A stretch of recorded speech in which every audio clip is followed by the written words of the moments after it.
Alright, hello and welcome everybody back to the stream.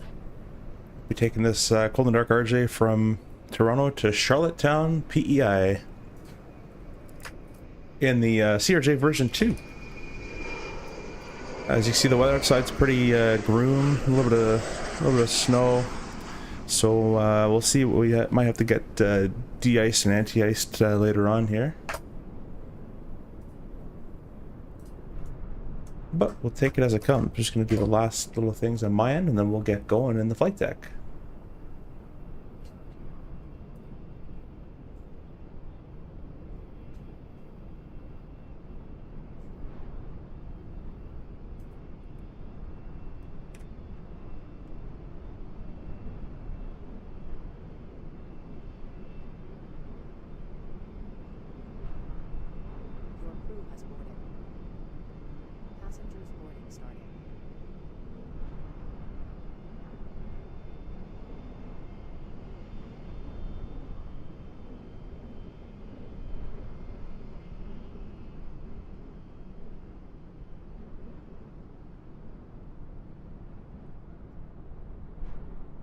Alright, welcome all, whoever's joining in.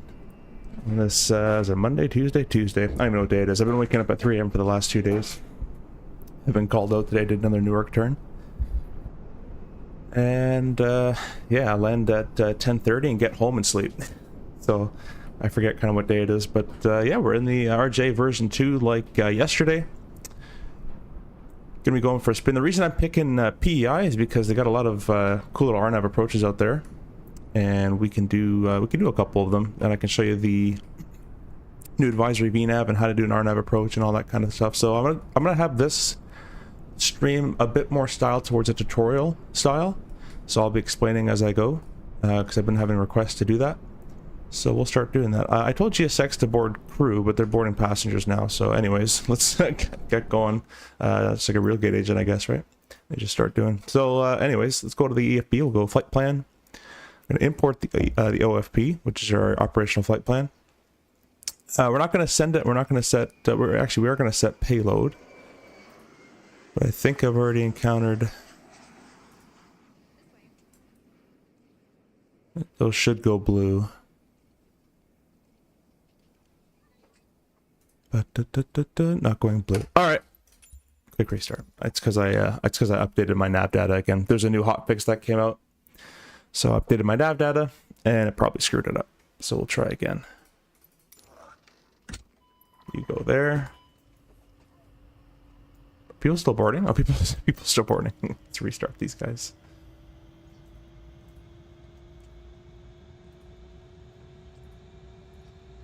Set that to default cold and dark.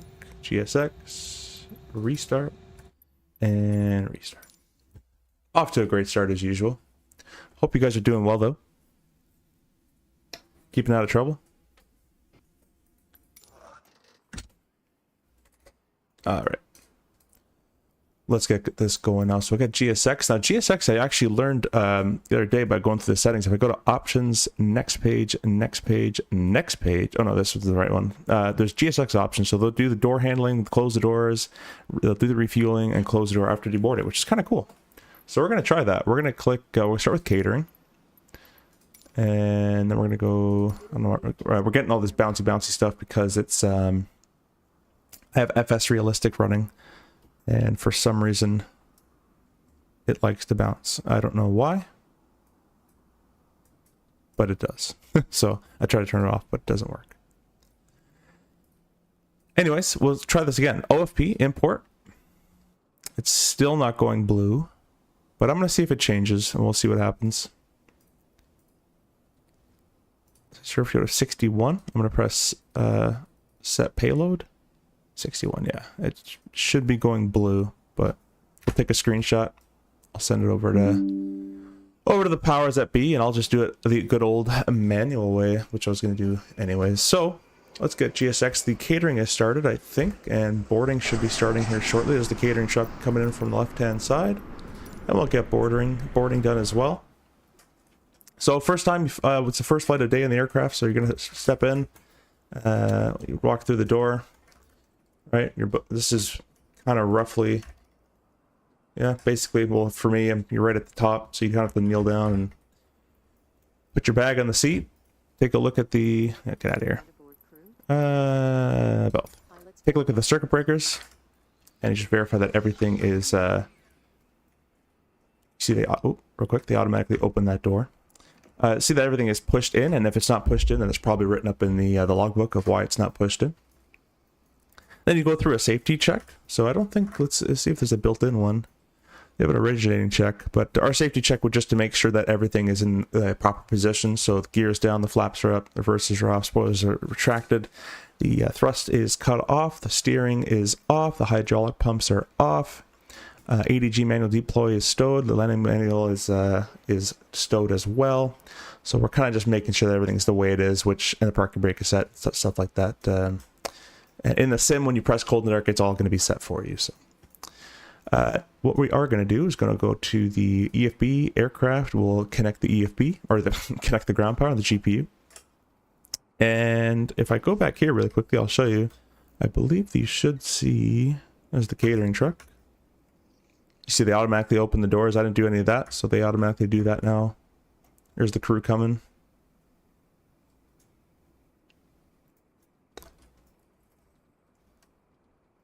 Either way, we're going to get the battery power on.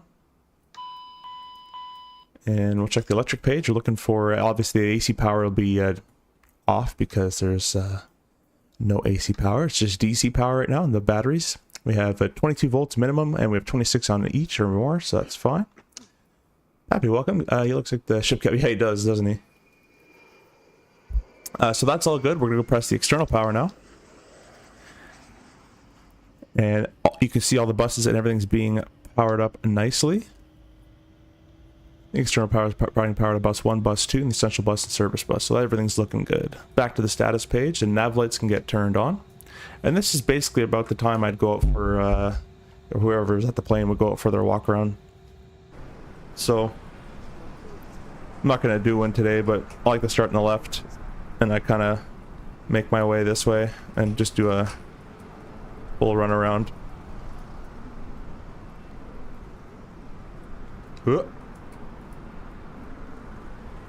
Anyways, walk around's done. Then we're back in the airplane. Then we'd have to initialize the FMS, and the captain would do their originating check. The first officer has their originating check, and we'd be on our way. So I'm kind of going to do everything because there's no one here. So we'll get the INS up and running, and we'll go to the FMS. We'll press index, and FMS control, and you're just going to verify the FMS is set to sync. So if they were set to independent, each FMS wouldn't work. They wouldn't talk to each other. So we want sync in that guy. So we'll go position initialization, next page, we'll grab the GNSS coordinate, previous page, set it in the position. We'll go index, and we just go through each page to verify they're all set. So we'd go to GNS control enable. We just go through each page. In the sim, it's going to be fine. So they're good. Next, we're doing our flight, so I'll bring up my, I'll leave that on the flight plan page for now. We'll test our oxygen. So what we would do is set this mic switch to the inner phone. I'm not gonna, it's gonna take forever to scroll this, but you set the inner phone up all the way up a little, or, you know, at least 12 o'clock position. You set the speaker up. You turn your intercom on, turn the mic to mask mode. You'd give it a tap and press the air, and you'd hear the air and the tapping through the speakers. What's that one? Forward cargo door, okay. And then once that mic test is complete, you would do the oxygen test. So put that back. Oh, I didn't press it in, but that would be pushed in. Push that back to boom. Intercom get turned off. So you'd hold this button, and you see the release of air. But then what I also would do is click and hold this button and click and hold these two together, and that would this cat eye would open, and then you'd be looking for the cat eye to slowly close, and that means there's no leak in the system. Got aft cargo door, close that. Then on the overhead panel, oxygen has been tested. The overhead panel, the electrical power is all has been checked and set. Pretty much everything's deselected or guarded and or auto, and that's good for that. So the FireX test, we'll click and press that. You'll get the bottle lights, the push light, bottle lights, push light, master warnings, the fire, and down here you get the fire in the green for the bottles as well. I can't show it all because it goes away really quickly in the sim, but you would do this and you should get a fire system test okay. I'll try to do it again. It's like crazy quick in the sim. There you go. Fire system test okay. You'd hold it and you'd look around for all the lights and make sure they're all working. Epic Simulation says, so what are the issues that delayed the release? I don't even know. I think it's the issues that 330 driver found in 2024. There was a hot fix today, and I actually will show you what has been fixed today. But that's what I believe. So, and I don't know if you guys watched my stream yesterday with the autopilot problem out of LaGuardia. That has been fixed, so I reported that one and that got fixed. So and XP72 had that problem as well. That problem hopefully won't come up again. Hydraulic SOVs left and right are closed. The external lights and nav lights set. Everything else is deselected. And on our top, our fuel panels, everything's deselected and off. Our bleed wing anti-ice crossfeed is on the normal side. Bleed valves are auto. ISIL is closed, and the bleed source is both engines. So anything inside this white box, I'm going to preface this, is useless until this switch is put in the manual mode.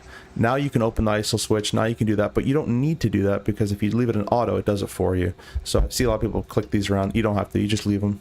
And as long as the bleed valves are in auto, it's automatically taken care of. Pappy says, I didn't see the problems the 330 driver had. Must have been bad. I think he had some localizer capture issues in 24. Something about the VOR, it auto-tuned when it shouldn't have, and just stuff like that, yeah. Epic says, okay, so your railroad CRJ pilot, how the heck does you use auto throttle in this bird? There's no auto throttle. I am the auto throttle. The pilot flying is auto throttle. We have FADEC. So you can see we're kind of like an Airbus style where we have a climb D10, a toga D10 at max power. So the FADEC, the computer in the aircraft, the engine computer, there's 2 per throttle. When I'm in the climb D10, is going to constantly be adjusting my thrust for climb, but it's not holding a speed. It's just adjusting thrust settings. But all thrust is manual. So if I need to descend, I have to manually bring that thrust back to hold my speed, and vice versa. The APU, the passenger's already boarding. Let's get it started. The fueling has been, they're not fueling, so we can start the APU.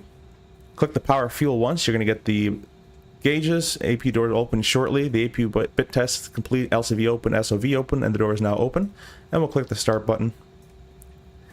And the APU is an unmonitored start because the APU on the ground is capable of detecting a fire and capable of extinguishing the fire by itself, so it claims.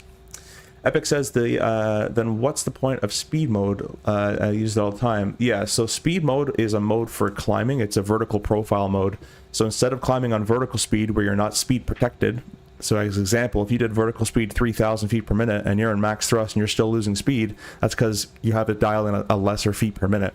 If you go climb 280 and set your thrust to climb, the thrust is set in the max climb thrust. The airplane is going to determine, do you have available excess thrust? Are you faster than 280 knots? Yes, it's going to pitch the nose up to hold 280. It's not an auto thrust. It's just holding a speed with pitch, but it does not change the engine. It doesn't change the throttle setting. It's going to be in climb thrust mode. Hey there, you remember me? I came to check as, yeah, of course, that was from yesterday. Pretty late, so I'm just going to say hello. Yeah, no worries. Thanks for checking in. We're going to be doing this more of a tutorial style today, so we're going to be taking our time and going off to Charlottetown. APU has started, which means the people want their air or else they're going to start complaining, so we'll get the packs on board here, and it's going to be super cold, so we'll go a recirc fan on and we'll bring it to about a 22 degrees or so. Most people like 22, I find. No one really complains. So currently it's 6 degrees in the back, 7 degrees now, and we've selected 22. Epic says, so you can have the stick to VS. Wait, so you can stick to VS or you can have it climb to hold a specific speed. Got it. That's actually cool. Yeah. And so our normal is speed mode climb because you're speed protected, you're stall protected, and over speed protected, I guess, as well. So it just, that kind of does 2 birds with 1 stone for us. Where we're right here. APU is on. All right. The ignition all off. The engine start switches are deselected. We'll do our hydraulic test so all the B pumps can go on. And we'll go to the hydraulic page. And you're verifying 3,000 PSI, everything's in the green. And B, all the B pumps are working. B's are the backup pumps. So we'll go auto we'll put 3A to on and auto. 3A is a primary pump, so A is going to run. If it's on, it's going to run. If it's off, it's not going to run. So 3A doesn't have an auto. It's either on or off, and that's because it's a primary pump. ELT is armed. Passenger 02 is guarded and closed. The pressurization panel is set the way we like it. Air conditioning is set for now the way we like it. Wing anti-ice, and we'll do the ice detection test. Oh yeah, I'm not supposed to hold it in the sim here. We'll go back to the stat page. ADS heat test, okay. Windshield heat will go to low. Everything here, these are some lightings. We don't really need any lights, so I'm leaving those off. Our probes will stay off for now as well. Passenger signs are no smoking goes to on. Seatbelts can stay off for now. Emergency lights go to armed. Going right to left, everything is guarded and deselected or enclosed. The output is pushed up, and everything here is deselected and closed. We're going to turn our stab trim on and set a trim of 6 degrees, and we're going to do our stall test. Notice when I press the button, you're going to get the shaking, followed by a push, continue shaking, and it's going to return to center and stop shaking. Also, we'll get the continuous ignition, so I'll do it maybe from here.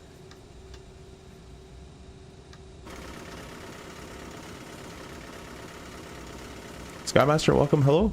How you doing? Everybody go check out Skymaster's channel as well. Hope you're doing good. EGPWS test has been added as well for a short test. The old version had a long test only, so if I click this button just once, you'll get the short test. If you hold it, you get the long test, also followed by the ICAST messages. So now you get all the correct messages that appear. I'll test the CVR. Wind shear. Get a green light popping up. Green light extinguishes. ICAST messages verify that for this stage of startup, what kind of we can expect. You know, we got some cargo doors, some yaw damper and stuff. That's to be expected. Fuel pumps are off. Nothing like APU fire fail or something like that. Coming down here and make sure everything's deselected and guarded. The anti-skid will turn off after the test. You see inboard and outboard, so the test is complete. Landing gear is still down, obviously. The main landing gear overheat bay will get the gear bay overheat, master warning, and the light and the caution up there. And we'll do the warning fail, the overheat warning fail test. So this is testing, can the system detect that it can't detect a fire anymore? Has the detection of the fire system failed? It can detect that as well. So we test that. The sync should be on N1. Everything else is deselected and great. Coming down here, our pitch and roll are pushed in. Auto ground lift dumping is auto. Our reverses can get armed with this point. Spoilers are retracted. The thrust is still cut off. The flaps are 0. RTUs, we'll get to those in a second. These are RTUs, or radio tuning units. They're we'll tune those shortly. Weather radar are both off. Standby radio can go to standby. Stab trim's already been selected on. The mock trim can get turned on with it. The yaw dampers can get thrown on as well. Source select panel is all normal. And the COM3 will set to interphone in case we have a jump seater. We don't talking on some frequency. Landing gear manual deploy is still stowed. The AG still stowed, and the emergency flap is in normal. Alright, let's get to flight plan building here. So obviously we'd have a checklist for that. That's a flow, and then we'd have a checklist to back that stuff up. So we're going from Toronto. Oh, that's not good. What did I break? What did I break now? Gam says, thanks, I'm well. How are you doing? I'll buy this plane soon. Yeah, well, maybe you gotta wait now, because it's still been delayed. Yeah, that's not good. That doesn't work. That doesn't work. Okay. That doesn't work either. I had this problem yesterday, and I don't know what caused it still. Still don't know what caused that issue. Don't worry, I'll do the world's quickest startup here. We're going to skip GSX for now. And we're going to get the ground power turned on. Alright, really quickly, I'll just run through this. We've already done it. I kind of showed you guys what we do.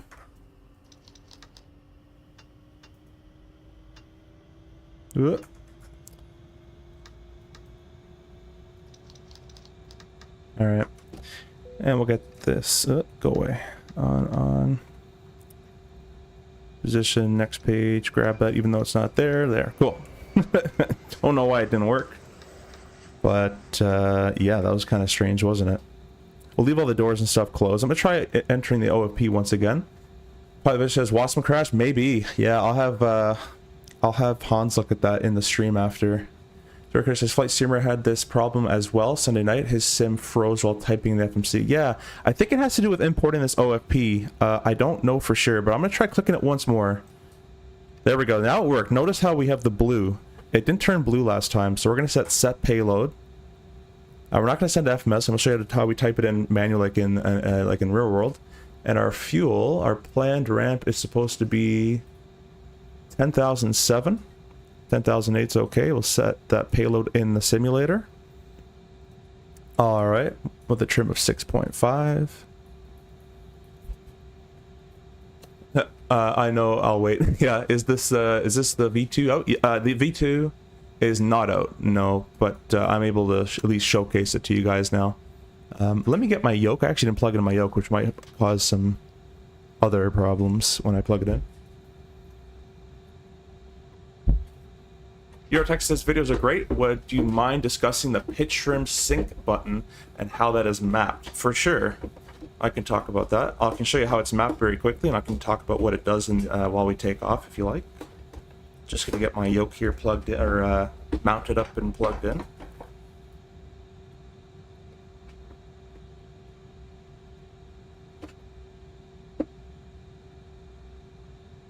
Gotta find a way to do a quicker mounting system than these rotary on the TCA Boeing yoke. I'm just sitting here scrolling and scrolling and scrolling and mounting it.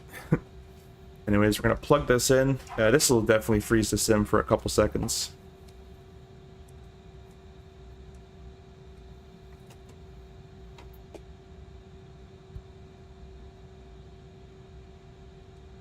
And during the cruise, guys, I'm gonna show you guys the changelog that came out today. And we'll talk about what got updated since the last time. Keep default. I'll show you the controls for the TCA yoke here. So before I show you the sync really quickly, these are the sensitivity settings I use. For the x-axis is the roll, and the pitch is the y is the pitch. So that's what I'm using. This makes it feel a bit more real to me as best as I can. If you don't change this stuff, it's ridiculously sensitive. So be sure to change that for yourself. Anyways, I think it's under, I don't know where they, probably autopilot is where they'd have it. Yeah, their flight director pitch sync is the button there. And I just set this to a trigger on my back of the yoke. In real world, it's actually right here. So up here would be the stab trim cutoff, in case you had a stab runaway, and then you have the pitch trim sync right there, which isn't modeled there. But that's where it would be. And then basically the way it works, I'll show you when we take off, but once you're in climb mode, any speed you're currently at, if I click the sync button, the climb, so let's say it said climb 160, now I'm climbing at 170 knots and I want my flight director to sync to where I am. I click sync and it'll say climb 170 or so on. So that's been initialized. Let's go and try this again. CYYZ, I'm gonna type slower. Okay, CYYG. And what I'm going to do is bring up the flight plan for you guys. And so you guys can follow along with me here. Because this, again, this is more going to be a tutorial style type of thing. Because someone wanted a full video, so I'll just stream it and do that. What is happening on that frequency? Should be 18.7 for Toronto and CTAF. Go over there. Alright, so this is our route right here, and we're flying it at 35,000 feet. So what we're going to do is going to go to flight plan. We're already going from Toronto to our origin of, I was about to say Windsor. It's Charlottetown. The alternate is Moncton. It's pretty realistic. That's pretty realistic, actually. We get that one sometimes. We'll throw that in there, and we start typing. So the way we start typing the flight plan, the SID and there is no star in Charlottetown, but the SID is going to be last. But we're going to start typing the waypoints first. The reason we do this in real life is that for sequencing of the FMS, if we enter it this way, once we go to the legs page, there should be no discontinuities unless the SID or the star has a vector to portion of it. But that's why we do it like that. So we're going to start typing OALBA. And of course, you can go to the EFB, press flight plan, and import, or you know, send FMS. But I'll do this is what we do real world. So we'll execute that. Then we're going to Q951. That's an airway, so the airways go on the via. So via this airway to Alani, which is just this guy here.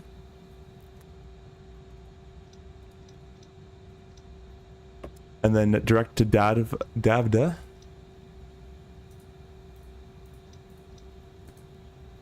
And then we're still back on the Q951. I hate this little thing that appears. There's like a little mouse thing that appears that annoys me. I can't click. To Talno.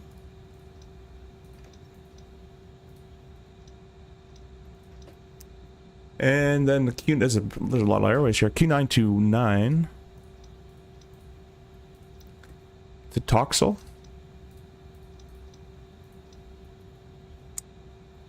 Flight Sim Gaming says Alani. Yeah, I know Alani exactly. I was actually thinking that, and I'm not gonna lie to you. Toxel, then Donald. How you doing, Flight Sim Gaming? You guys all, you guys good? Everybody in the family? Think you can come out and fly? Still got a bit of time if you like. We're doing Toronto to Charlottetown. Your favorite one. And then the Q951 to Ikuro. URO. Alright, that's been properly entered. Flight plan. We're flight 328. I see a lot of people put their airline here. You should know who you work for, so we leave that blank. James says, the PFD colors are bad, and I wish there was a single FMS option. I guess. I mean, I don't know why you'd want single FMS option. That's like the main thing that is so real world it's annoying. Because you got to reach over. But, yeah, I mean, the PFD colors, I actually did mention it to Hans. I think you're the one that commented. I'm not sure, but someone commented about it. You can actually change your own color right here, which I'm not skilled enough to do that. But I mentioned to Hans if he can change the color a bit, so he's going to look into it. Flight Sim Gaming says, all good, bro. I'm flying in Florida. My man won't be able to... Oh, yeah, you're doing a stream as well. Yeah, everybody go check out Flight Sim Gaming stream. If you're not a part of his channel, go subscribe to him as well. He's flying it currently. Well, let's not do that.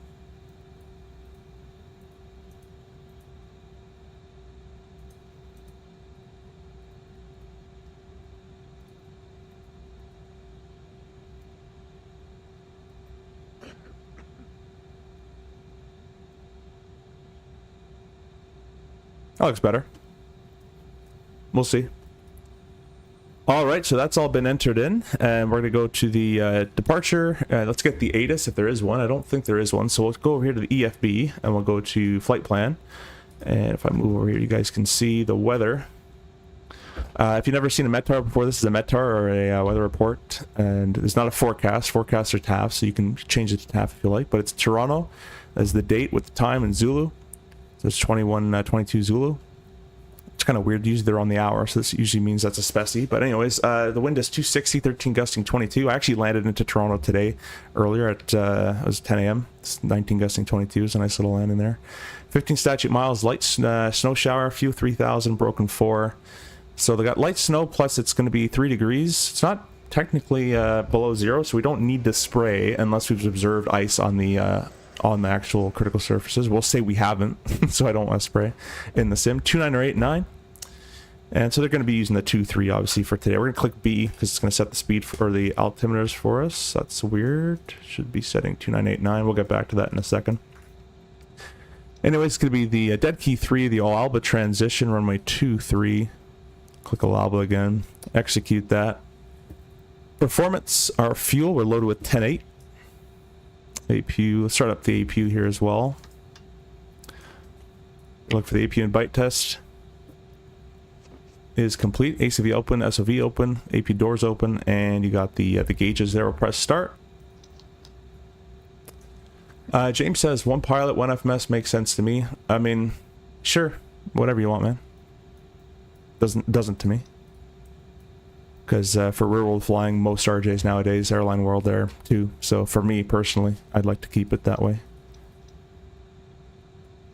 as it would replicate my stuff and most people's stuff a bit more accurately. Flying at 350. And if we scroll down here on the OFP, cruise alternate is 10,000 feet. Yeah, that's less of a chance for things to go wrong with one. Redundancy is key. That doesn't work, because if you're getting rid of a redundant system, we have two for redundancy. If you get rid of one, now you have one. If it breaks, you're screwed. So, not really. Unless I misunderstood you. 058-68905.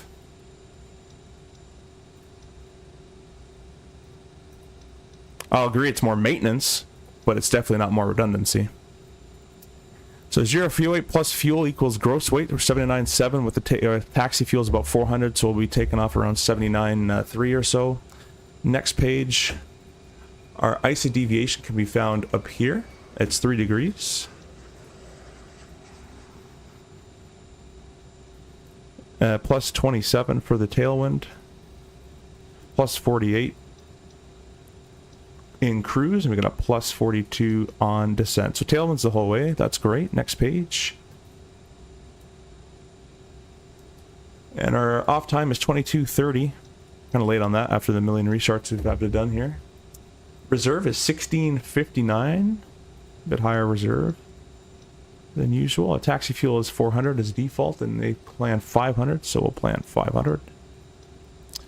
With the snow and the 3 degrees below 10 with the snow outside. So if we take a look at the weather, I'm going to decide if we're using anti-ice or not. We have light snow, visible preset, view at 3000, but we have the snow and I can see it outside falling, and it's 10 degrees or less. We're going to use the wings and cowls on for taxi and takeoff. So it's not going to be a flex. We're going to leave it in rated full thrust. VNAV, that's all great. Next page, our cruise speed, if we go up. Top of climb, 253 at 0.75. 253.75. Execute. Next page, 4 degree descent's all great. That's all fine. Radio page, we're going auto. Real world, we'd actually set the CYYZ VOR of 11215 on both in manuals, because the engine out procedure has it in there. But we'll leave it like that. For sim purposes, MFD menu, flying from the right, so VNAV, airports can get turned off, and range alt select is there. Next, left side, on for the pilot monitoring, airports off, range alt select, flight plan, copy active, flight plan, copy active, legs, and legs. Alright, that's all been done. Chase says, how did you become a beta tester? I would have loved the opportunity. I contacted, I think it was Rafi in Aerosoft's Discord a while back. And let me just check the, and I said, hey, I've been flying sims for like 10, 12 years, multiple different ones. I fly the RJ in real life.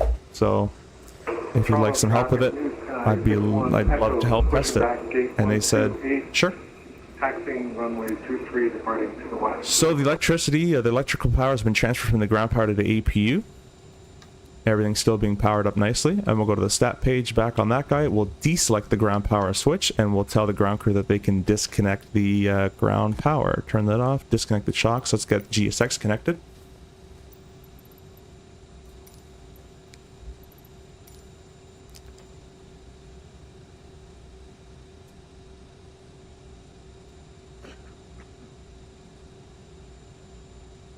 Yeah, James, I'm going to say you're trolling at this point, but whatever you say, my friend. Hope you're having a good day today. We're flying from the right, so we'll transfer on. Dampers can get thrown back on. They always disconnect the APU transfer in the sim. Let's start getting some of this stuff figured out. So if on the Depke 5, it's a 5,000 foot, and it's going to be runway heading of 237, then a left turn of 245 at 1,100 feet. Sorry, right turn 245, 1,100 feet. We'll expect vectors to savor on course. Let's see if I'm correct in my estimate here. 237, 1,100 feet, 245, vectored savor. Cool. It's a level off of 1570 at Toronto. So we'll scroll this guy up.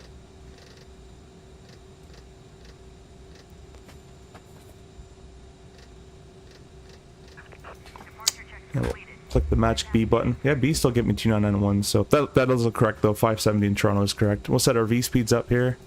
And we'll go performance. We're going to flap 8. We'll call it wet. And set all. Flap 6.5 for the trim has been set. That's all good. Our V speeds are all set up there.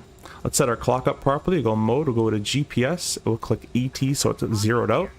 Our heading, a cool thing about parking at these gates in Toronto with the 109s and stuff in the domestic section here is just press heading sync. Oh, that's not the heading sync button. Click that off. Click that off. Just click the heading sync, and your heading is basically runway heading. Works out quite well. Also works like that on the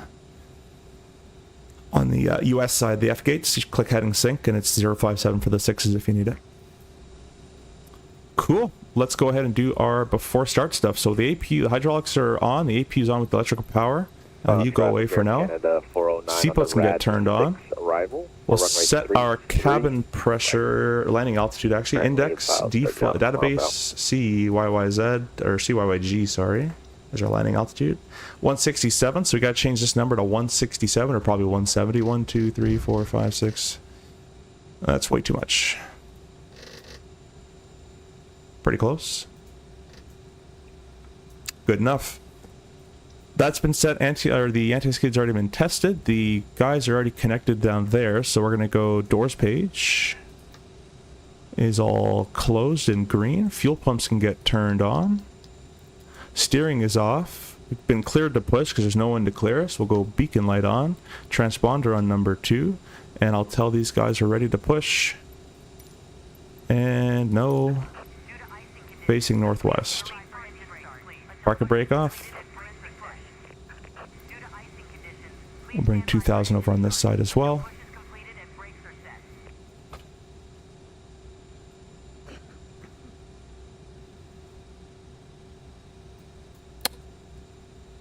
Well, that's starting to be the wrong direction. Let's see where are they going to just do a complete 180? That's quite strange.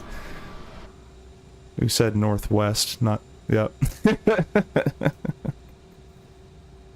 Anyways, we'll say we're clear for engine start, so. And they have glitched us because they're using this stupid tug. What was the point of that? Alright, hopefully we don't get glitched into the ground. We'll go starting right.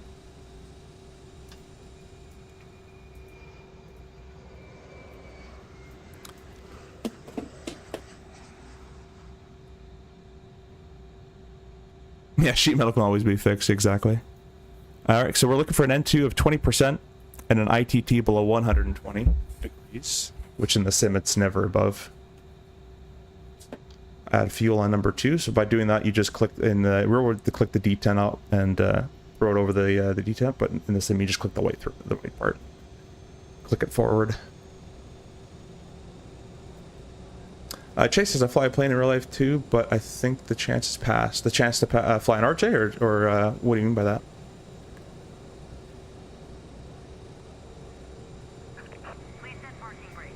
Our gear is just like in the ground right now.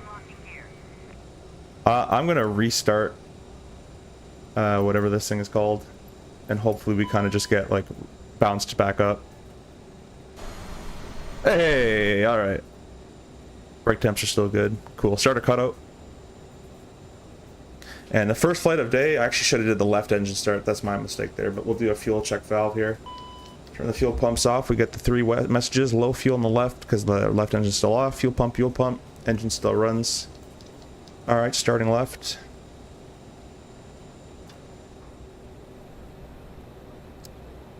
And engine start spin observe, so we'll click the timer.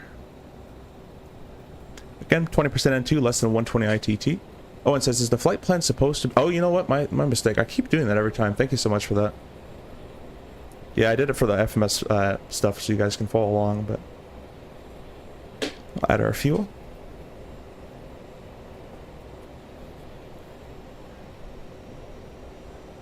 And there's no Boris sounds, unfortunately. They are being updated to my knowledge. So they don't work just yet because the sound files have been updated. Oh, it says all good. We still got a new view of everything. Perfect. Yeah. Yeah, sorry about that. Thank you for pointing that out. And if you guys like the stream as well, please be sure to leave a like. Really appreciate that. Yesterday was stream, we hit I think 120 likes, something. That was insane. That was definitely our record. As a starter cutout there. So starter cutout rear roll should be 50 N2. I've mentioned this, but they're not going to do any engine stuff for the time being. So anyways, the engines are online, which means a new electrical source, so we'll check the electric page. The APU has been basically taken off the buses, and engine 1's providing power to bus 1 in the essential, and engine 2's providing power to bus 2 and the service. So that's good. We'll press electrical one more time, make sure the DC systems are being powered up nicely, which they are. We'll press status page. We're going to go start stop on the APU. Let me show you from here so you guys can see. So we're going to click the green, then the left. So the start stop turns the APU off. We'll actually actively shut it down. And then the left switch will close the door once it's fully shut down there. I kind of did a bit quick in the sim, but it would, if you click that switch wheel that waits for the EGT to go down a little bit. Aft cargo will turn to the full on position. The anti-ice, because of the snow and the below 10 degrees, we're going to wings and cowls on for taxi and takeoff. And probes on. We'll do our rudder check. So press the flight control button there. And let me lock my office chair wheels so I don't slide around.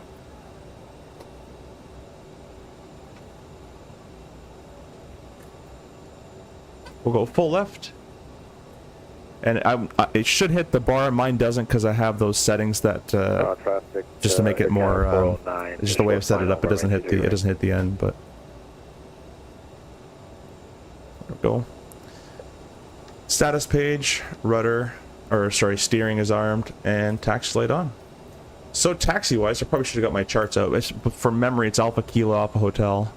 We'll choose lane 6, but I'll show you guys it here for a second, and I can actually show it to you guys over here as well. Charts, and I'll zoom in. So there's obviously a brand new feature. So here we are, we're on lane 5. We'll take the left turn to lane 6, and then follow Alpha Kilo, Alpha and Hotel. And for a bigger picture of that, I'll show it to you here.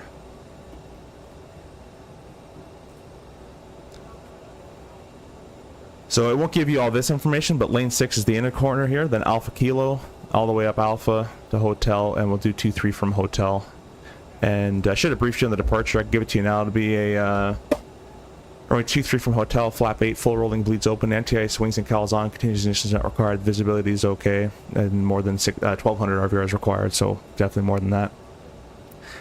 Runway Decky 5 departure Alba transition, runway 23 unless otherwise assigned. It's runway heading to 1100 feet, right turn 245, expect vector saver on course up to 5,000. Engine out, actually noises, no turns below 3,600 feet. Engine out upon reaching 6.2 DME on the CYYZ VR to left turn 2 for 200 actually.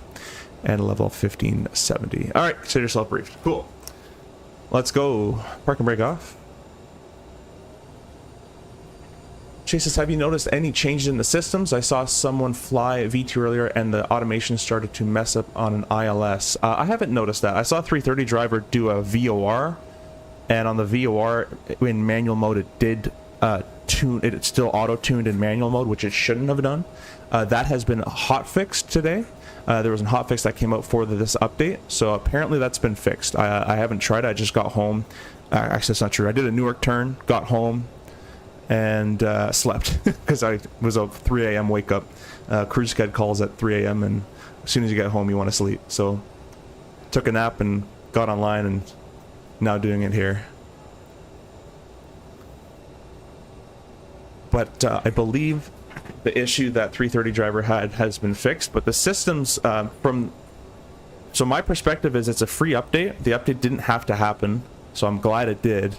And from a system, a flight model, a just overall package, this package of CRJ is by far better than the old package. I mean, you get a cabin, the EFB features, SimBrief integration, GSX, a lot more FMS logic that's been changed. LNAV tracking is better, advisory VNAV is better, the snowflake works.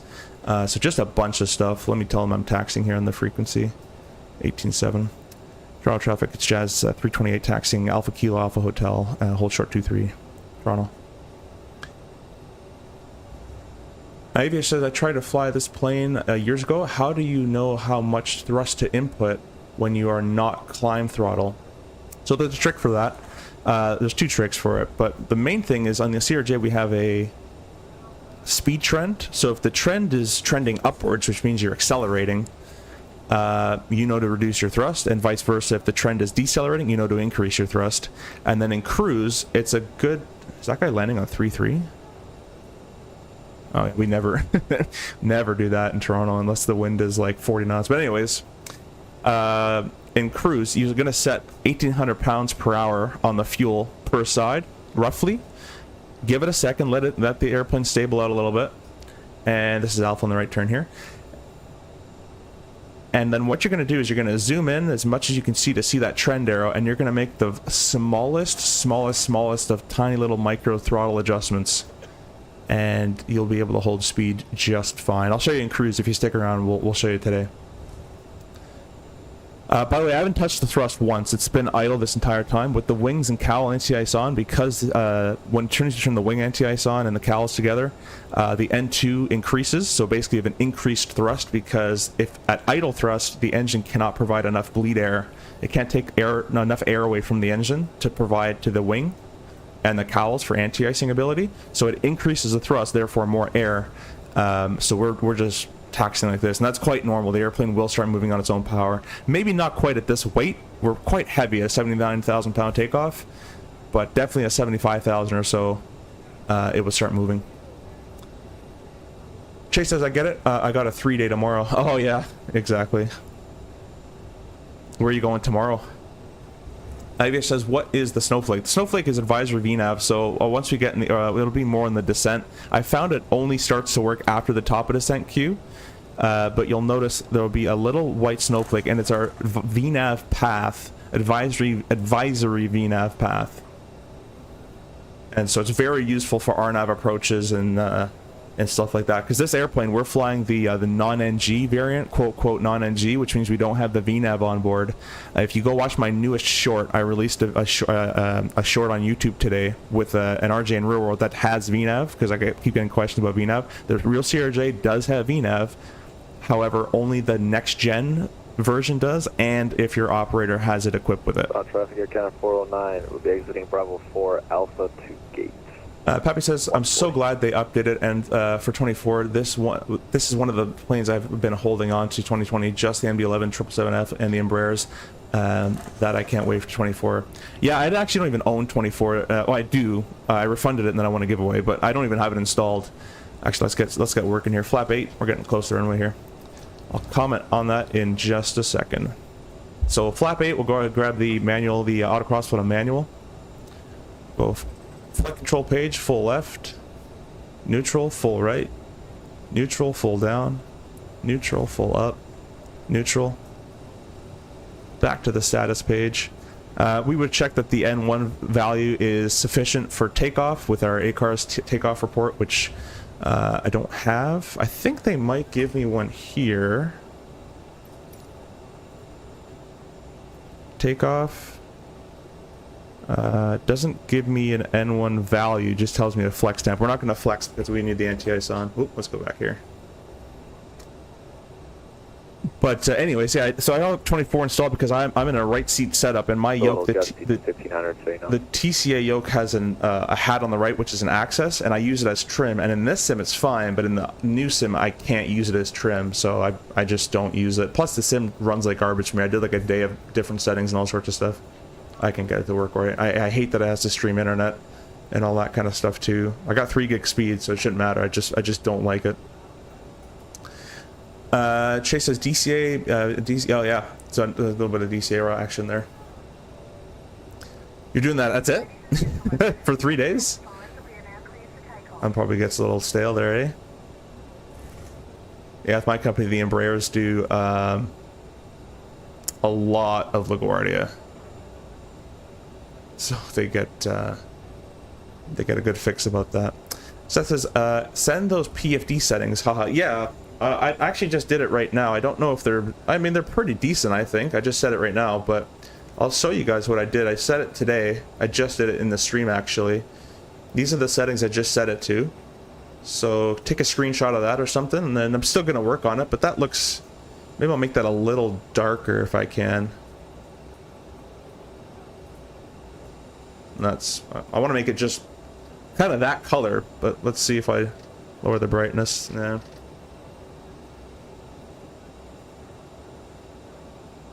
I don't know why it doesn't really change it all that much. Okay, that changed quite a bit actually. Damn it, I shouldn't have done that.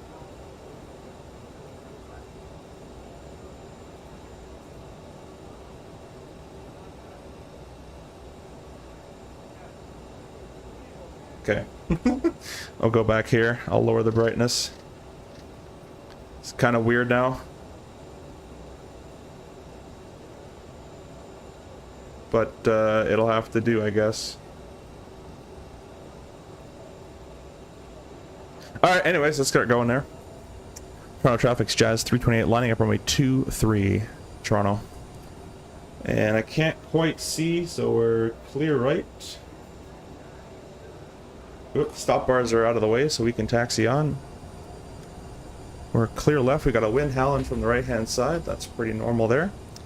Lineup checks. Let's get some lights going on here. Strobe light on. The chime. Oop, I probably should close this, eh? Let my flight attendant get that. So.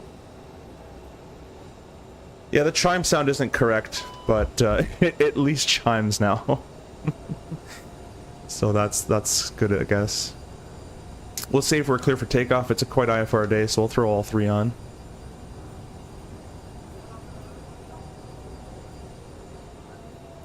And all these messages look good. The wing anti-ice is still on, so we're going to box that. Don't need to see those.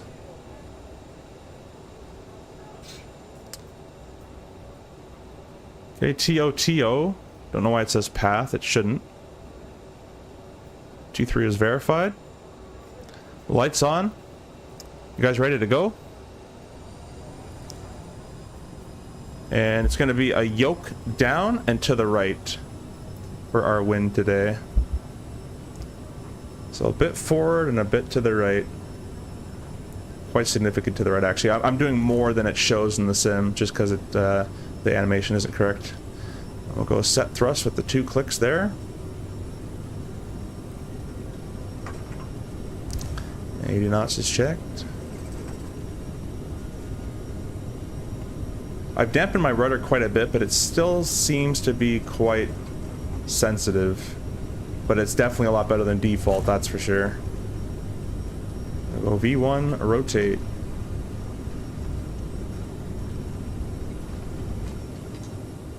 Gear up. Speed mode.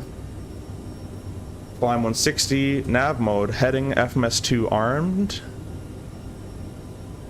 FMS2's captured. I'll show you guys the sync button. Someone wanted to see the sync button, so I'll show you that once we pass our level off height. There's the right turn 245. Here comes 1570, so we're going to accelerate. I'm going to push the nose down. Alright, so pushing the nose down, and once we get to the speed I like, I'm going to click sync. So for example, let's say I wanted 170 or whatever. I click sync now, it'll say climb 173, and my flight director will start to adjust for that. Let's go, we're V2 plus 12, so flap 1.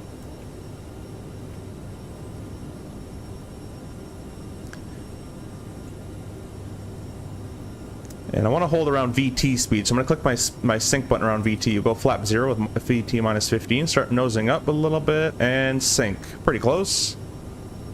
We'll go climb thrust. We'll engage the autopilot. Oh, okay, good, it got fixed. And we'll go climb 250. And we're going to go ahead and bring myself a bit higher to 7,000 feet. That shouldn't be here. Alt's path should not be there. But anyways, legs page, saver. And that's confirmed. We'll execute that. We're already navving. The after takeoffs, we'll go ahead and grab the manual crossflow back to auto. The landing lights can all get turned off. Why are you turning left? Let's not do that today.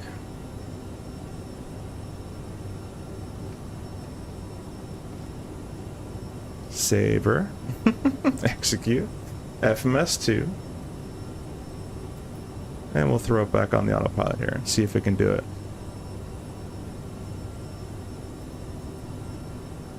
There we go. Alright, we're going to clear myself up to 34,000 feet.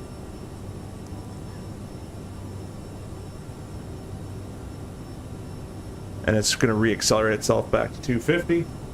What was I doing here? Landing lights off. Reversers off. And we're still in the clouds and stuff, so we'll keep the wing anti-ice.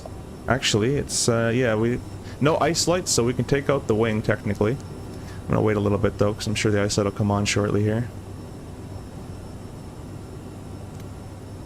And I'm gonna match that up just one more time, so it doesn't have to do any wiggle waggling onto the route. You can see we've got some ice on the wiper there, so we should be getting a green ice light right there. But that means that there is ice, but the airplane is fighting the ice. I'm going to change these again, just so I'm going to do it while I'm in cruise and have a bit more time to get it properly set up.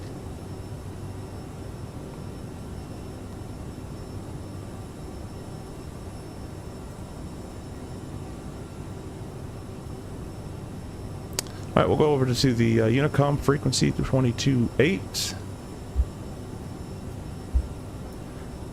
And the next thing is going to be... Oh, we're actually on 35,000. It's my mistake. 35 is confirmed. The next thing is going to be our 10,000 check. So we're going to grab the tax light off, the belts if the turbulence allows. Check our pressure, and we'll accelerate. So to accelerate, we can either just dial up climb 250, we can dial it up to climb 280, or we can go vertical speed, accelerate, and then do climb. I'm going to do vertical speed. And then do that. So here's a little thing. Let's say ATC said climb maintain 13,000. So we're going to say 13,000 for now. We do this in real life sometimes, and I'll show you what we do. We're still in the cloud. I'm going to keep 250 for a little bit, just so we can pierce through these clouds a bit steeper here. I'll catch up with the comments as we're doing this.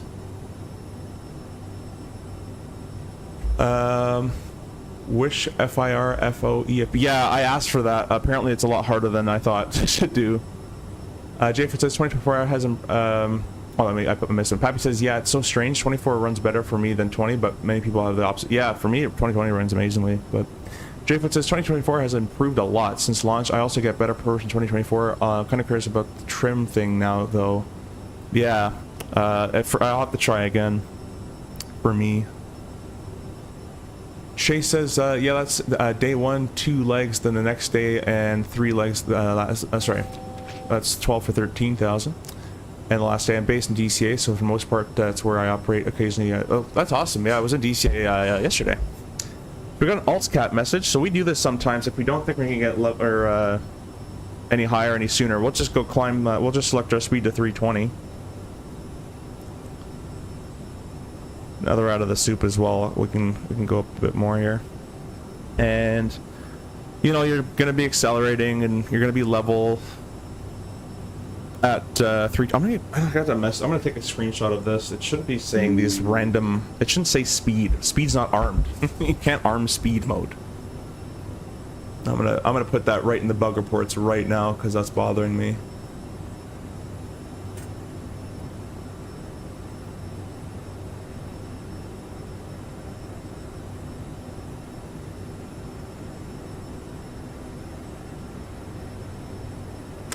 Anyways, so let's just say they're keeping you low for traffic or whatever. We'll accelerate to 320, kind of to keep on track a little bit, and we'll reduce our thrust. And as soon as you go to reduce your thrust, actually usually it's as soon as you alts cap, they're going to come back and say Jazz 328 or whatever your call sign is, climb maintain something higher. So now that we're at 320, I'll go 35,000. Let's just say ATC cleared us all the way up to 35, our cruise altitude.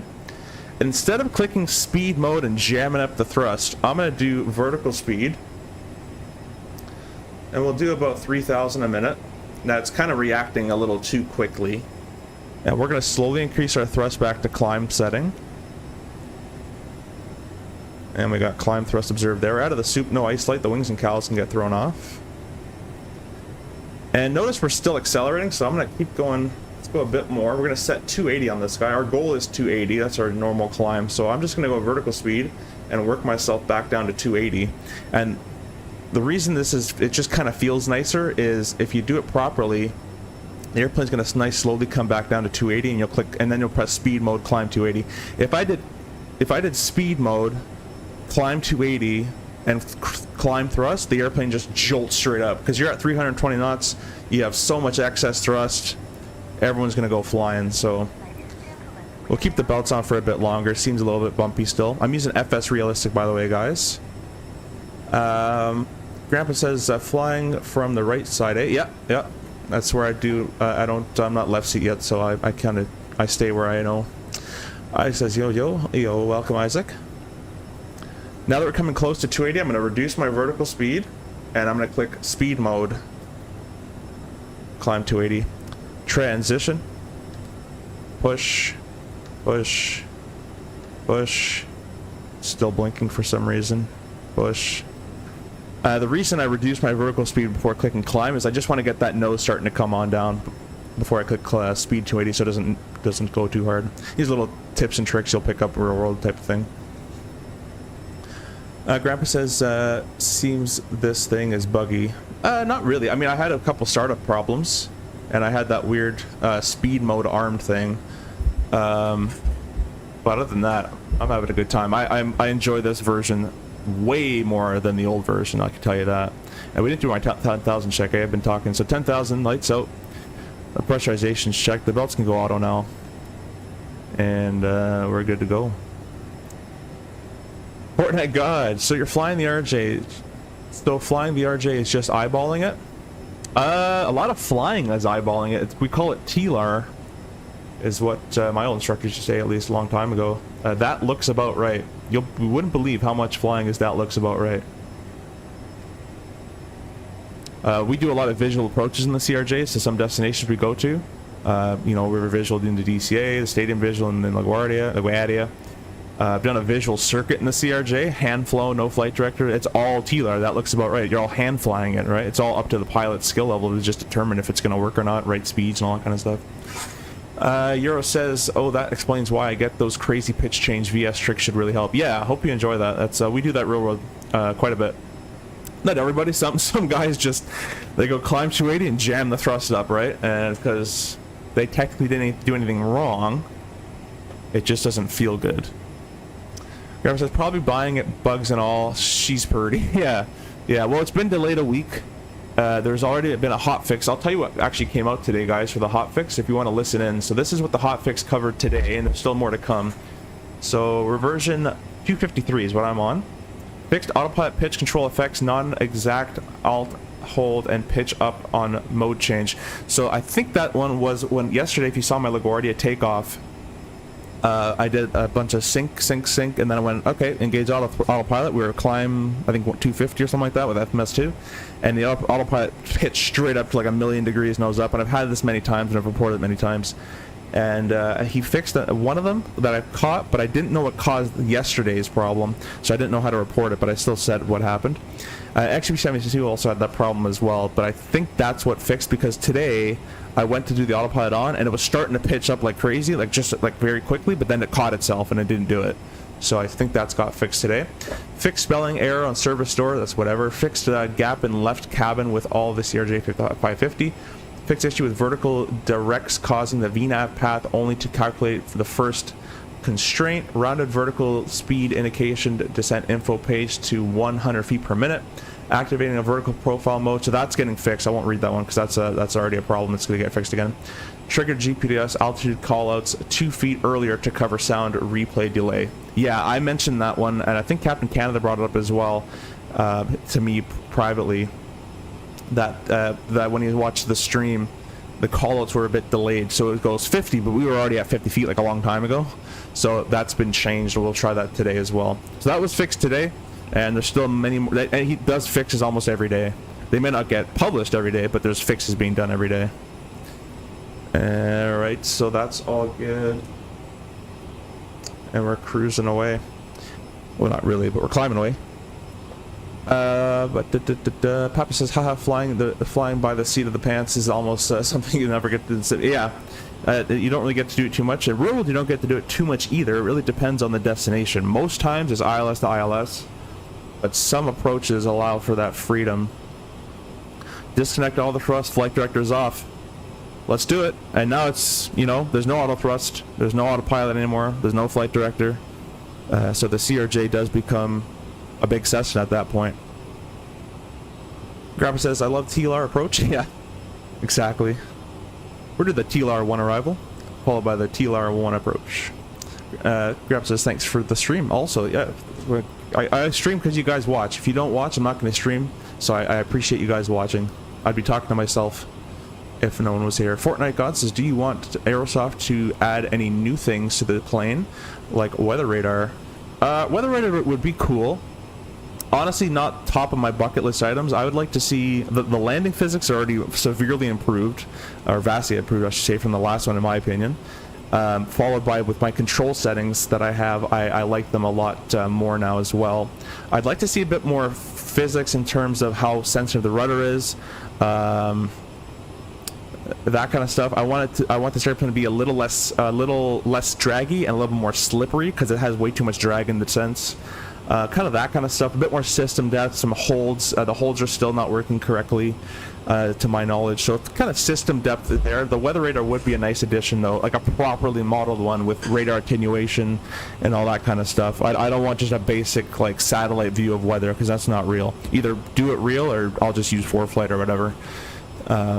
But I don't think we'll get to that point personally. Toppy says, does the, by the way, if you don't know what radar attenuation is, go look it up. It's pretty cool. But I'll kind of do a rough explanation. But pretend we had a, this should be on terrain, but pretend we had like some weather in front of us. We had a green stripe, followed by a nice little yellow stripe, followed by a red stripe, and then black behind it. So that some people can get caught in that, think, oh, it's a very small little cell, I'll just fly through it. What's happening is there's so much moisture and rain and whatever's in there that the radar can't penetrate past it. So it goes green, yellow, red, nothing. And you might think there's nothing behind it, but there's actually the main cell of the storm, and you do not want to go through that. So it's a bit of a sucker hole, I think they call it. Or I forgot what they call it, but I'm going to call it the sucker hole, which probably shouldn't say on YouTube.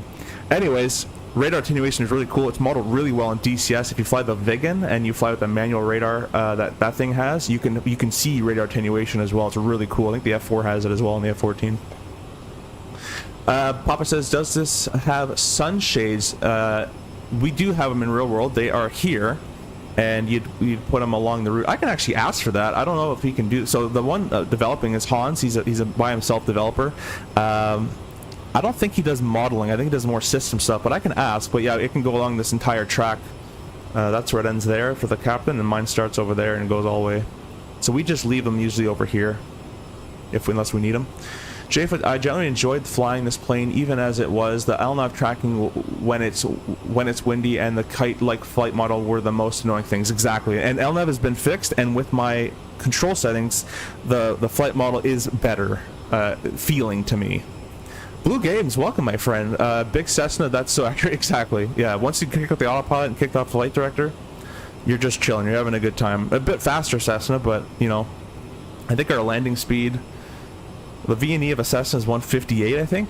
Never exceeds, something like that. We're landing around 140, so we're technically in the yellow arc for the Cessna and the V&O, the max structural cruising speed. Look at me go, man. He calls an instructor. Anyways, Euro Texan says, it surprised me to hear that the controls are so heavy. As a non-ATP, I always sorry, I can't read today. I can't read today at all. Envision it being very sporty in terms of handling. No, it's a very heavy jet. In my opinion, at least. It's definitely sportier than like a 777, I'd imagine. I've never flown one, but like the 777 will have a lot of inertia behind it and momentum. So you'd have to do your actions sooner. But it's still definitely a heavy jet. And if you guys want to see the yoke settings and rudder settings, I can show those again. You can do them on your current RJ and try that out as well. Notice real quick, we passed 31,600 feet and we got climb 77 instead of climb 280, and half bank is automatically turned on. So the airplane's doing what it's supposed to do. That's realistic. John says, I love the Vigan, but I'm also Swedish, so loving the Vigan, the DCS is mandatory. Dude, I love the Vigan. The Vigan, I think, is probably my favorite, followed by, it's a hard choice though, man. I love the F14. I love being back the Rio, and I love being the front seat, and I love training. If I have to train somebody who's brand new to DCS, the F14 is the best thing for me, because if they want to learn how to fly an airplane, the F14, you can fly that. You can fly a baby little Hornet. But if I want to train them, I'll go in the back seat, train them how to fly from the back, And if he wants to reel and learn how to use a radar, I'll go in the front seat and I can train him how to use it in the back seat. So I did that for about 12 years. I was in a club with about 1,000 people in there at one time. I was an admin there and one of the lead trainers. We had real fighter pilots and all that kind of stuff, and that was a lot of fun. So I got presentations on Case 1 approaches, I got presentations on Cat 3, I got presentations that I've made on dogfighting and rate fight, one circle fight versus two circle fight, high yo-yo, low yo-yo, defensive, offensive, 2v1, 1v1, 2v2, all sorts of PFM stuff and ACM stuff. Chase says the CRJ is surprisingly heavy. Yeah. You wouldn't think that though. Like my company, we had 200s and 900s, so we did all the training on the 200, and then you do a conversion sim into the 900. The 200 is a sports car. Even at the CAE sim, you can roll it over like an aileron roll. It'll roll over in like 1.5. It's a fighter jet. It'll roll over in 1.5 seconds. The RJ, the 900 is lumbers around a lot more. It might be due to the fact that they just keep making this airplane longer and longer and longer, and maybe the ailerons are not this proportioned correctly. I mean, obviously it's certified and all that kind of stuff, but it's just a bigger, heavier jet, so takes a bit more to use it. If you go watch a CRJ flight deck landing video, watch how much they're moving that yoke and responding to the outside forces and all that kind of stuff, and watch how much the yoke moves and watch how much the airplane moves, and that'll kind of give you an idea. And that's what my yoke settings are trying to replicate. That's 34 per 35. John says, I also love the F-14 Vigan, and the F-14 is where I have the most DCS hours. You have a great taster. Thank you very much, my good sir. Yeah, Vigan, F-14. I love the F-4 as well. Obviously, the Hornet's the Hornet. The A-10 is one of my favorites, followed by the A-10-2 as well. As obviously, it's just a pretty good. The Apache I love. It's just too good at its job. Like, it's just overpowered, and it's not overpowered in a game sense. It's just really good at what it does. It's like a hovering A-10. I have everything though in DCS. I have every airplane, every map, except for the training airplanes. I do have the L-39, but the other ones I don't have, and a lot of the World War II ones I don't have. And except for Normandy, I think. No, I have Normandy, but I don't have the South Atlantic or something like that, or one of those maps. Alt's cap at 35. So someone asked me about holding a cruise speed. Let's go to our VNAV section. Our cruise that we've entered is 0.75. So we're going to slow to 0.75, and I'll reduce my thrust. Nice and gentle, so everyone doesn't get a kick in their stomach. And then once we get inside the bucket, or close to the bucket, I'm going to start increasing my thrust until my fuel flow is around 1,800 pounds. So let's start doing it around now. So I'm going to start increasing my thrust. Maybe about there. We'll see what happens. We'll see. Let these numbers stabilize a little bit. And notice we have a slight accelerating trend. And we're also above 1,800. So let's just reduce the thrust a little bit. Very little bit. You don't need too much. Now we have no acceleration and/or it's a tiny bit of deceleration trend. So, and let's look at our fuel flow, 17. That makes sense because I was saying 18. So let's just go and bump these up just a tiny bit. Tiniest bit. I don't know if you guys even saw it move. And now we're stable at our speed. It might accelerate a tiny bit here or there. It might decelerate a tiny bit here or there. But for the most part, we'll set maybe a tiny bit back. That's going to be pretty stable in the speed. Now, we're holding a Mach speed. We're holding Mach 0.75. And as temperature changes, the speed to achieve Mach also changes. So this Mach might change around a little bit as well as you're flying in different temperatures. So you might have to keep an eye on that. But notice we have no acceleration pink and we have no deceleration pink. So we're holding the speed. And it's okay to be on the bucket slightly high. We don't want to be slightly low on the bucket, but slightly high is okay. Again, I don't know why speed is armed, but it is. Let me go up here. Missing some comments. Thank you guys for watching, by the way. We got 28 of you guys in here, so really appreciate that. And if you can hit the like button as well and share it around with your friends, I'd really appreciate that too. Grab says, in TCS, the F4 is awesome, but the GOAT for me is the Huey. Yeah, oh my gosh, I forgot about the Huey. I love the Huey too. I played on Rotorheads a long time ago. And the Huey, the MI8, or the Mi-8, I guess I should say, would be my go-to for the transportation stuff. I love doing the sling loading and the CSAR and all that kind of stuff. That stuff's cool. Pappy, I love my little F-18 though. Yeah, the F-18, you know, the F-18 if you're brand new to DCS, the F-18 is a good go-to because you don't know if you like air-to-air, you don't know if you like air-to-ground, you don't know if you want a super fast jet, so, you know, you don't know. Hornet's obviously fast, or it's a Mach 1.8, but it's not as fast as the Viper or the Tomcat and the F-15E, that kind of thing. So you can kind of get a nice mix, and it's good that they put in the free trial program for people so they can try it out first as well.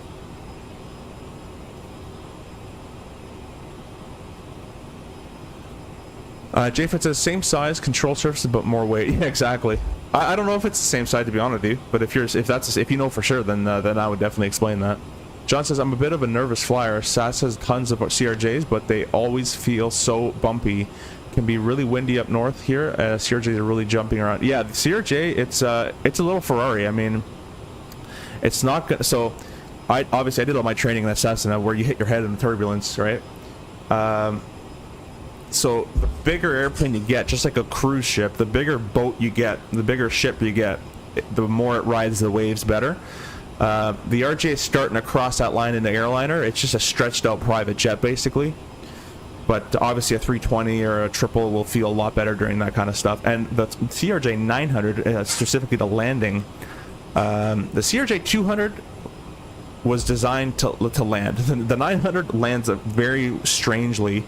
Just because of the short little stubby wings, the elongated fuselage, the aft-mounted upward CAG engines, the landing gear, the 200 had trailing link gear, so when you touch down, it would kind of cushion the blow a little bit. The 900 just has straight poles, so unless your feet per minute, you know, is just like 2, it's gonna hit, and there's no shock because there's very little absorption into that. So it's a very tricky airplane to land. The 900 is surprisingly trickier than I thought to land. The 200's a breeze. The 200, 50 feet, idle thrust, 30 feet, put the nose to the horizon and wait for the wheels. The 900, 50 feet, eyes down the runway, 40 feet, don't do anything, 30 feet, start reducing the thrust, 20 feet, continue reducing thrust, start your flare, 10 feet, thrust idle, continue flare, add the rudder for the wind. Obviously you have to do the wind for a 200 as well. But it's a lot more going on, and it happens a lot quicker as well. And the controls are quite heavy. Let's go and change these PFD settings real quick as well. Chase says, I think that... oops, I went too far. I think that plays a role. I've noticed when I fly a newer 900, it's smooth, and very old 700s, the controls feel heavier, and I assume the hydraulics are slow in there. Yeah, maybe that could be it as well. I just flew an NG today, and it was gorgeous. Not to toot my horn, but I had a pretty nice landing. It was 19 gusting 22. So the thing with the... Let me know if you guys had an NGs as well, Chase. With my company, the 900... versus the 900 NG, the 900 NGs, I can never get the best seat position. I'm always a little high or a little low, whereas the older birds, like the ones that have been flying for 20 years, I don't know if the cushion's been worn in or something, but I can get a really nice view on those old ones. Grandpa says aviation, or sorry, plus, Chase says showing. Jfoot says, if your planned cruise is 7.5, would you still climb at 7.7? Yeah, because that's going to be your best rate of climb at 7.7. At least that's what our company does. 280 transition to the 7.7. Chase says, and when I say old, I mean FS1 old, yeah. Like 1 FMS, yeah. No, thank you. Grandpa's Aviation does done and done. Yeah. Fortnite God, I abused DCS trial. Yeah. That's a good system. I says did 3-hour V1 cuts today. It's draining. Yeah. Yeah, it will be. Once you get to an airline as well, I mean, you'll be doing all sorts of different stuff. V1 cut, then go around with the engine out, all sorts of different stuff. Let me get to this, and I'll go back to the comments here. So let's see what I can replicate before. I think that blue looks terrible. That blue looks pretty blue.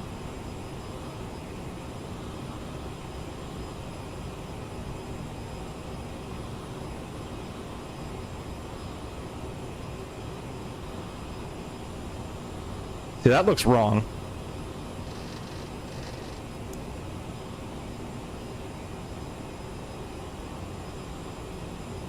Wrong. Default. That looks even more wrong. The saturation just kind of weird, eh?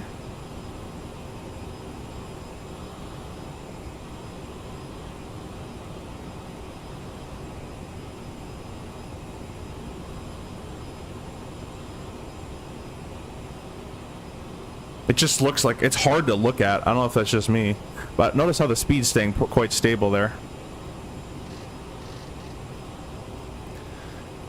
I gotta catch up here. Grub says the F-15E haven't flown DCS in a while. New PC haven't transferred, but bugs and all things is a beast. Yeah, the 15E was pretty cool. On launch, it was kind of, you know, Razbam typical. Everything doesn't work, but Pappy says I wish the 200 was part of the package. Yeah, I mean 200 would be a whole freaking 10 years of development. That had so many quirks in that thing.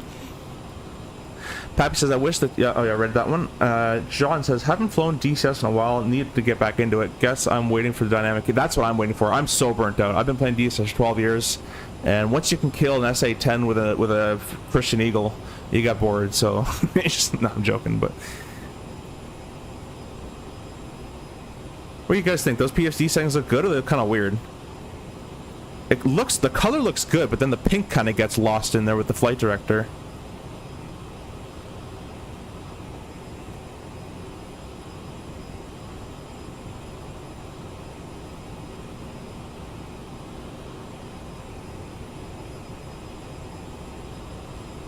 Aha! There we go. I'm gonna keep it like that. Might be a little too blue.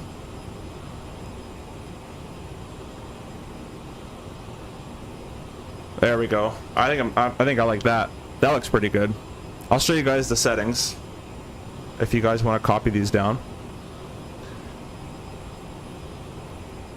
Puppy says I've been trying to convince myself to go back for helicopters. Love flying the Huey around, and I heard they have a Chinook now. Would love. Yeah, the Chinook is out. I don't own it yet because I'm kind of waiting for a built-in DCS logistics system. Right now it's all just modded logistics with CTLD. Fortnite God said I swear PFD colors in the is the most controversial flight sim argument. Yeah, I mean they look good to me like that. Chase says we just picked up a few more NGs from Europe with the INS system. INS, really? Not, you don't even have IRS? Seat position is weird and the yoke does some shaking. Apparently dampen engine vibrations in the engine. I didn't fact check. That's weird. I've never seen that one before, unless they didn't tell me about it.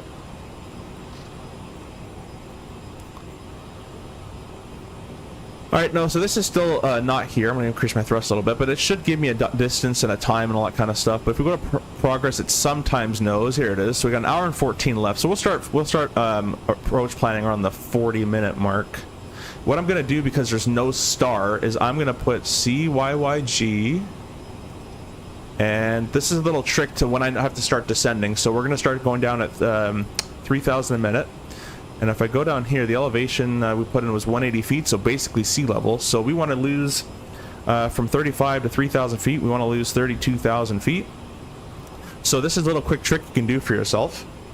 Is do 32 on the calculator times. Now, generally, if you're doing a 3-degree descent, you can do 32 times 3, and that gives you 96.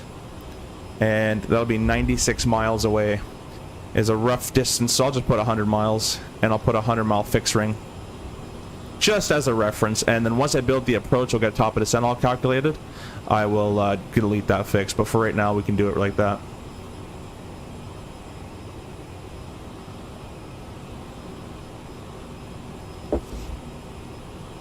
IRS, yeah, makes sense. I was just say INS. You guys are flying warbirds at. Jfoot, were the HUDs a common option? I use it in the sim pretty often since it's easier. So at Meyerland, every RJ has HUDs, even the 200 had HUDs. They fold down. Mainly, they actually are required to be used, so feel free using it. And mainly their biggest purpose is Cat 2-3 operations.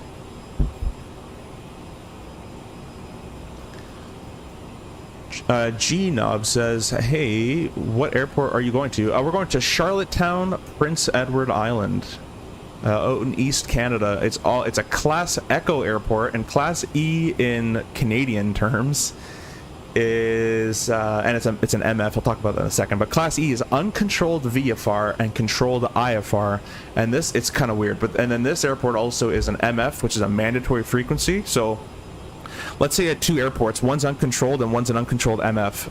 The uncontrolled airport doesn't even require a radio. There's no mandatory frequency to be on. You can go Nordo, or no, it's no radio required basically, and just fly and don't talk to anybody.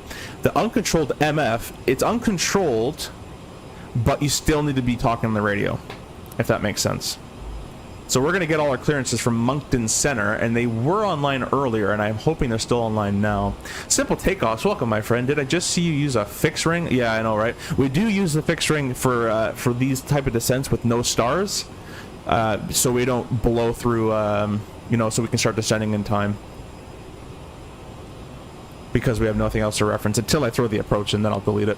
John says, it's a good time to be a flight simmer. I feel like looking forward to lots of stuff for 24. CRJ, PMG, iFly, TFDM11, Chase Plane, etc. Lots of stuff for the DCS coming to also. Yeah, DCS, I want dynamic campaign. That's all I need. You have a million planes in there. Half of them are unfinished.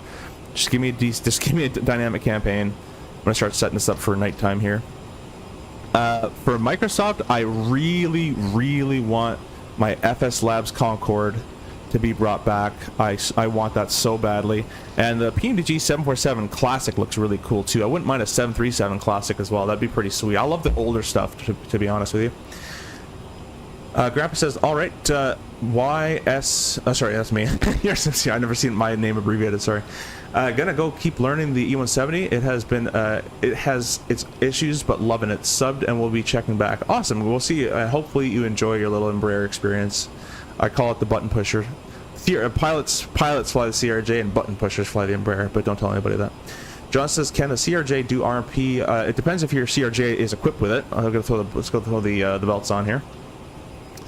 It depends if your CRJ is equipped with it. My company can't do RMPs. We're not allowed to, we don't have the ability.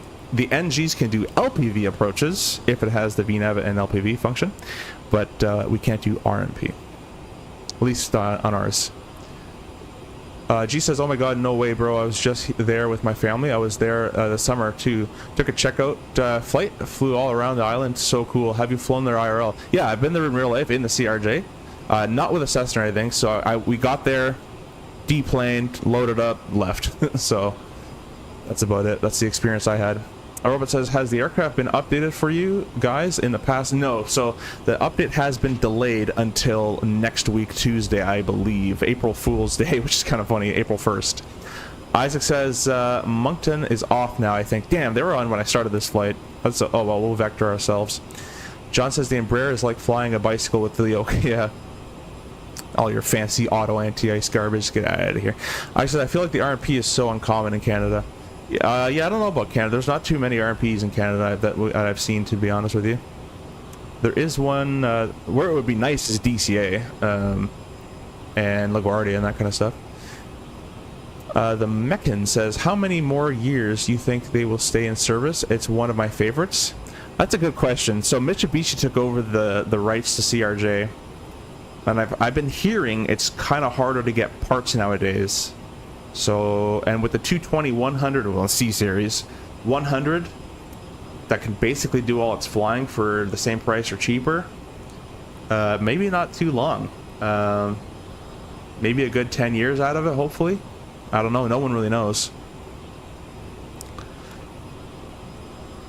Robot says, I mean, for the beta testers, previewers, have they been bug fixing for y'all? Yeah, there was a bug fix that came out today. I said earlier in this stream what has been fixed today. There were 7 patches that came out today, and there'll be hopefully another one tomorrow. And I keep bug reporting as I find stuff as well. I says, we got one in Waterloo. Really? That's kind of cool. So, not sure why, but there it is. Yeah, maybe because of the 7-3 operation. G says, as someone who flies in the US, I got confused on the checkout flight, and when I was coming back, I thought 5 miles and not 5 minutes. Yeah. Oops, very weird how they recommend runway news. Yeah. Yeah, the reason it's 5 minutes is because if I'm an RJ and I'm 5 miles away, that's like 40 seconds. But a Cessna at 5 miles away will take like 2 years. No, I'm joking, but it'll take a lot longer. So we have a time, it's time more than mileage. And yeah, they'll give you what runways in use, so everyone's kind of hopefully using it. Pappy says, have you ever flown the A4 on DCS? Such a long time ago, once or twice. I honestly stay away from modding DCS. I just don't like the aircrafts that much. John says, okay, so the RJ was first made in Canada, then the Japanese took it over. Yeah, basically. They bought the program. Well, I mean, Bombardier got rid of all the airliners. The C Series is Airbus, the Q400 is de Havilland, and the CRJ is now Mitsubishi. Mickey says, would it be cool to see an update from Mitsubishi to compete the A220? No idea if it's possible. Yeah, I think they're not going to do anything. I don't think it's out of their range. Question is, how fast can Airbus build 220s? Exactly. Robert said, I think the US, the Embraer 175s are most likely to be the replacement for the CRJ due to scope clause. Yeah, probably. Yeah. But the 220-100, you can probably get, you know, the scope clause. I don't know if it'll be efficient anymore, but Isaac says, yeah, we got 2 RMP approaches for 26 and 08 flare line only. Yeah, exactly, for the 7.3. John, okay, interesting, learning new stuff. Yeah. I'm gonna take a quick drink of water. I haven't drank it all here.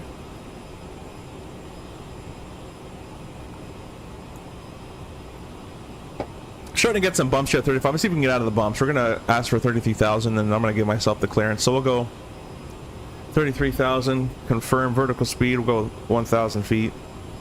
See if we can get out of these bumps. Let these people take their pee break. Sorry, I just hit my bike there by accident.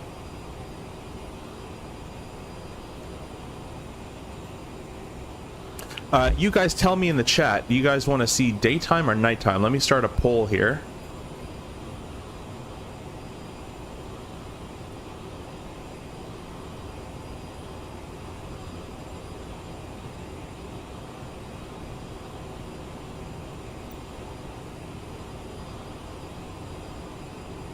Looks like it's nice and smooth coming on down.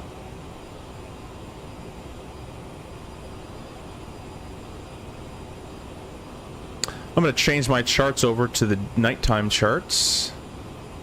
Let's go over and start thinking about planning this arrival here. We got an hour. We still got an hour left, but we can see what the weather's doing. Let's go flight plan. The weather currently is 21 at 4. Very good. High vis, pretty good. A few cloud 1,000. Broken 6,000. 1 degree. So we're gonna have some icing going down in there. That's 34 for 33. 2979. 2979. All right. So we're gonna be using runway 21, I think it is, from memory. Let's go take a look at what it was. Our approach, runway 21, RNAV, GNSS, perfect. So we're gonna do the RNAV Zulu, and I'll show you, there was no LPV in the sim, so I'll show you the RNAV approach, and it's gonna be an LNAV only. And I'll talk about that in a second. And go ahead and get rid of this MDA for now. We'll set it up later. Alt's cap will increase my thrust back. Roughly around there. And we'll see what happens. Let's get caught up with the chat here. Got a chat going on today. Really appreciate you guys stopping in. Sunset and night are neck and neck right now on the poll.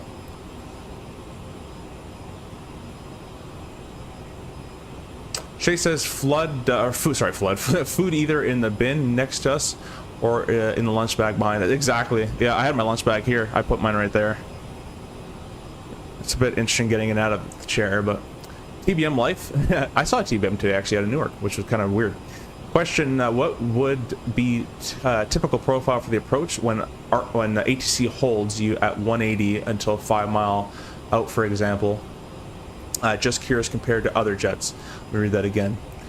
Typical profile for approach when ATC holds you at 180 until 5 miles. So like profile configuration wise, we'd be flap, you can go flap 8 180 with the gear, or you can be flap 20 with the gear and hold 180 and then slow for 160 once you're cleared. So usually what we'll do is we'll go flap, and this approach is going to be different. The RNAVs are a bit different, but for like if they just say hold 180 to 5 mile, would be a flap 8 with the gear on the glide slope, and then maybe at 7 miles we'll go flap 20, but we're going to maintain 180 because flap 20, anything under 220 you're good for flap 20. So we'll go flap 20, we'll hold 180. Once you get 5 miles, we'll reduce the thrust to 160, flap 30 below 170, below 185, and then flap 45 below 160 there. Or is it, sorry, 170. Yeah, and if you forget, it's right here. if you ever forget the speeds. How many lights can I turn on to get it there? Alright, well, apparently there's not enough lights in here. But, flap 45, 170, so if you ever forget, they're all here. Off. Oh, I want that one on. Off. Off. I'm gonna ask Hans if he can implement the, chart light. We have a chart light here. I guess you don't really need it in the sim because you can't put it in there. We also have a light here. And this actually extends and you can pull it out of the wall as well. Chase says there is a drink holder for behind the iPad. Really? I've never even seen that. I don't think mine has that. Our iPads are mounted on the window here. We do have some do have ashtrays. I've never seen the couple. That's pretty cool. G says, could someone learn the systems CRJ and be ready for a class date, assuming they know someone at the airline? I would try to do as least self-study as possible. What I do recommend is, like, systems I guess are okay, because as long as you have the right documentation, you're learning the correct stuff. So you can probably do maybe 60 to 70%. Flows, you can do 100% of all your flows, and call-outs and all that kind of stuff. Definitely for the sim is what I used it for. How long we got here? 58 minutes. Going quite well. Yeah, it's too bad Moncton Center went offline. There's no one online where I am right now. Pappy says, do you guys always do flap 45? I always assume 30 was standard. Nope, 45 is standard, and flap 20 is standard, and if you have an engine out, so if you have a single engine landing, flap 20. But if it's a normal landing, flap 45. We're not a 3.7. TBM says, thanks. Ironically, I have a buddy who wrestles the CRJs at Go Chest. Nice. Wrestle is the correct word for that, yeah. Fortnite says, it's fun being completely locked in, learning how to fly CRJ while completely procrastinating my PPL written exam. Yeah, you'll get that written. Go get that written done. Those things suck, but they're required. Read the question twice. Let's turn this down. I'm gonna end the poll here, guys. So go enter your English. Go enter your poll. Go choose day, night, or sunset or sunrise. Either one. So I'll have to start configuring the airplane here for it. Fortnite says, I read that one. Chase says, someone asked me where to put drinks, so I was talking about the one that would be by your right side knee. Oh yeah, over here. Yeah, sorry. I thought you meant there's one next to the iPad up here somewhere. But yeah, there's, we put our, I usually just put throw my water bottle in there. Let's see if I can, yeah, can't really show it, but there's a cup holders for the audio DCUs there. Alright, ending poll. The winner is sunset. So let me go ahead and predict when that's going to be. Probably around there, by the time we get there. And let's start programming this approach here. So I like to do weather weights plates. So I'll grab the weather, which I already did. We're using the 2.1, it's VFR. Weight, so we'll go in here, we'll go to the perf button, perf initial, and we have 68,905 as our 0 fuel weight. And I don't trust this. This doesn't work that well in the sim. So I'm going to use the OFP. I know that's not correct, but it's better than what that number is giving me. So the planned arrival on the OFP at Charlottetown is 4,000 pounds. So 69,000 pounds basically, plus 4,000 pounds brings it to a landing weight of 73,000 pounds. Our max landing weight in the RJ is 75, at least RJ-900, 100 pounds. 75,100 pounds max landing weight. We'll bring the brightness up. So, what I'm going to do here, takeoff and landing. Airport is CYYG. Runway 21. It's dry. We'll refresh the METAR, and our landing weight is 73,000 pounds. Quite a heavy landing, actually. Again, we'll refresh that METAR again. We got a tailwind of 3 knots and a crosswind of 3 knots.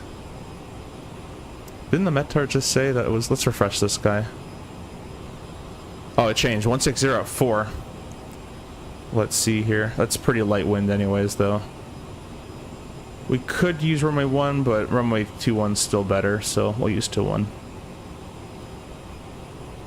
Performance, because runway 1's here to be 60 degrees off. Let's go calculate. We're going VREF, no added, we don't need, so in RJ you don't have to do VREF plus 5 or all this garbage, unless there's a gust. So let's say it was 10 knots gusting 20. The gust factor is 10 knots, 10 to 20, the difference of 10. So we would add half of the gust factor. So it's a 10 knot gust factor. We'd add 5 knots because that's half of 10. But there's no gust, so VREF speed's fine. We're going to do no reverse or credit as there's no contamination, so we'll just use idle reverse. We'll calculate the distance. We're using 3,330 feet out of 7,002 feet. All right, so let's go over here, check our speed very quickly. We're a little high on that, that's okay. Go down here. This should be set. Our length is going to be 7,002. That's the same length of LaGuardia, actually. Our elevation, we'll bring this over here. This is our HUD control panel, by the way. This does nothing for me on the FO side. I'm just doing this out of habit. It's for the HUD symbology. Runway is 162 feet. And I found that number right here, by the way, guys. Runway elevation. We'll enter that in. It's a 3-degree slope, I believe. 3 degrees. And that should be set to VMC. Alright, there's no ILS frequency required. There is an MDA, though. It is going to be visual, but this is what I want to discuss. We have LPV, we have LNAV, VNAV, and we have LNAV. Which one do you use? In the CRJ, without VNAV, we can only use the LNAV MDA, and we add 50 feet to this because it's a non-precision approach. If you have the VNAV and LPV capability, as the NG does in real world, most operators have it equipped with it, then you can go down to the localizer performance vertical guidance MDA, which is 411 feet above ground. Sorry, 411 feet above sea level and 251 feet above ground. So notice how much higher our LNAV minimum is. It's a good 100 feet or so, 150 feet or so higher than our LPV minimum is. So in the sim, you can only use the LNAV even if you have VNAV turned on, because LPV doesn't work in the sim. So you could have to use the LNAV only. And what this means is we're going to have to do a manual vertical speed descent profile. So there's 2 ways to do this. Well, there's one way that we're allowed to do, and there's another way that we're not allowed to do. But the first way that are most common that, you know, CEFs and that kind of stuff do are called step-down procedures. A lot of people have shied away from step-down procedures, even in the private world. But what that means is you're at Oteti, you're at 1,500 feet, then you get to then you go straight down to the MDA, and you go level, level, level, level, level, level, level. Do you see a runway by 21? No, missed. That's not good. We don't like to do step downs, especially when there's multiple step downs. So what we try to do is an SCDA, or a constant descent angle. So we're going to start Oteti at 2,000 feet. And then once we get to 1.6 DME from Oxvat, we're going to start our 3-degree descent path, our estimated 3-degree descent path, which is roughly 700 a minute or so, depending on winds, to cross XVAT at 1,500 and maintain this descent path until we reach our MDA, which is 1,520. Okay, this is your missed approach point for the LNAV minimum here. That's what our plan is. So because we're doing the SCDA, we're going to have to be configured flap 45, gear down, landing checks completed before 1.6 to XVAT. You can technically do it after, but it's going to get very complicated. So you're going to have to go 1,000 feet per minute or 1,200 a minute because you're going faster with flap 8, and then start configuring during this descent and all this kind of stuff. It's not worth it. Just get configured out here and start your descent. Much simpler. Now, what they're saying up here as well is at Oteti, if you pass at 3,410 feet, they're saying you can pass 3,410 feet and keep a 3 descent path to cross right at XVAT at 1,500 as well. I'm not going to get too creative. I'm just going to do this the way I know how to do it. So we're going to go ahead and program that. Our MDA was 520 plus 50 feet, which brings us to, let's see, I can use my fingers. No, I'm joking. 520 plus 50 feet. The 50 feet is added because it's a non-precision approach. So most companies will add 50 feet on just as an extra fudge factor.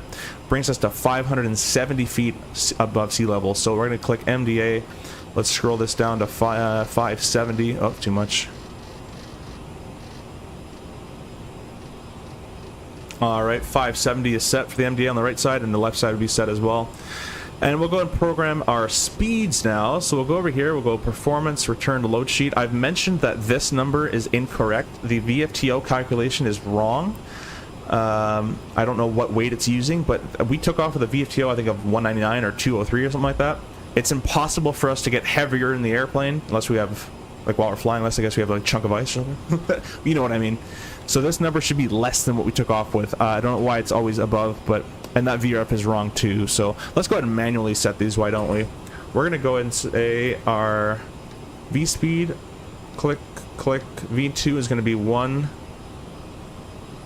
I don't know why we got a flight director message there. We shouldn't have got that. I'm gonna press set all, hopefully it doesn't bug it here. Okay, setting all gets rid of the flight director bug. I'm not gonna touch it. Let's see, can I scroll it? All right, I can scroll it now.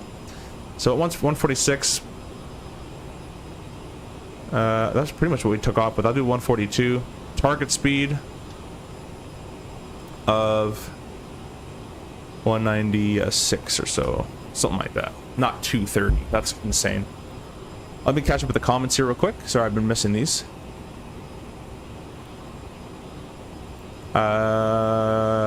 John says, okay, soon when I'm here, I gotta sleep. Thanks for the streams. Learning a lot of CRJ stuff. Have a good one. Thanks very much, John, and hope you cast a landing in our next on the if you go back and watch it later on once it's uploaded. I'm gonna start Sky Dolly as well so I can record the landing. Borda says, what airport is CYYG? It's Charlottetown, PEI in Canada. Shay says, will they make LPV work eventually? I've heard rumblings of it, but I think it's far away. Happy says, is adding 50 feet a company thing or a turbojets thing? I believe it's a company thing.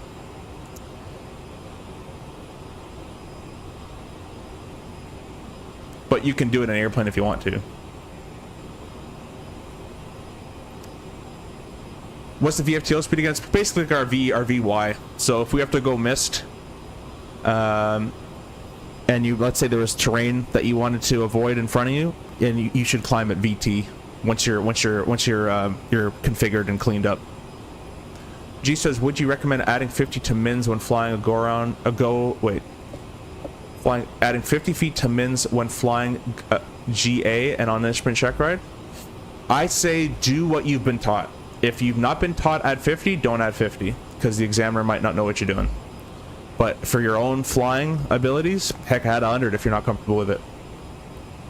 Nothing says you have to go right to the MDA. If you're not comfortable with it, go around. What does DA stand for? Decision altitude. So I'll bring this chart back up here for you. We got a DA and a DH. The D is silent. But DA is decision altitude. That means it's above sea level. This bold number is above sea level. The DH is this number here above ground. The only time you'd be setting a DH, or basically a radar altimeter setting for the DH here. DH. The only time you'd be setting that is on a Cat 2 or Cat 3 ILS approach. I says don't need DA since it's accounted for, I believe, in the minimum. Don't need for DA since, well, yeah, we're setting an MDA. In the RJ land, we call DAs MDAs. This is the same name for us. Even on ILS, we're calling MDA. Chase says reason to do it in the jet for a reaction time. Not the best. Not to bust MDA, but I only learned it in a 121 in the GA. I'd stick to what you were taught. CRJ, yeah. So what Chase is talking about here, if you look, let me bring up an ILS chart real quick. Do they have an ILS at that thing, whatever it's called, Charlottetown? I don't think they do. Oh, they do. Okay, perfect. Take a look at these minimums here. So this is an ILS minimum, and or maybe it's not going to show it, but the ILS minimums are designed in a way to have a little bit of bleed through, which means you're going to hit minimums, right? And there's a decision factor there, and then that split-second deciding factor, you're descending at 800 feet per minute or 700 a minute. You're going to blow through this minimum a little bit. So the minimum on an ILS is designed to go down a little bit and then get your thrust up, right, and then go up. And what Chase is talking about on ours, because our MDA is 520, we need to see the runway and say landing or go around. In that, if we're in the descent during that portion, we don't want to say, you know, go around, and now we're below the MDA because now we're illegal, right? So we add 50 feet to have a little bit of fudge factor, and if we have to say, hey, go around, we have actually not busted the MDA. We're still legal, if that makes sense to you guys. Anyways, let's get this up and running here. Departure, arrival. We're doing the RNAV Zulu, runway 21. RNAV Yankee is an RNP. We can't do that. We are flying currently east towards the airport, which means we're flying from left to right on this chart. North is up here, south is down here, east is here, west is here. So we're flying east to west, so we're going to use the OVAPU transition. Legs page. Our flight plan, there's no stars, so we got OVAPU. And that's a max of, let's make sure my speed's good. Yes, it is. OVAPU. Max of 210. I'm going to plug in 3,500 foot there as a reference. Oh, Teddy, 2,000 above. And I'm going to make 2,000 hard. OAXVAT, I don't know how to pronounce that, is 1,500 and above. We're going to set that hard as well, as that's the FAP crossing. No temperature corrections required.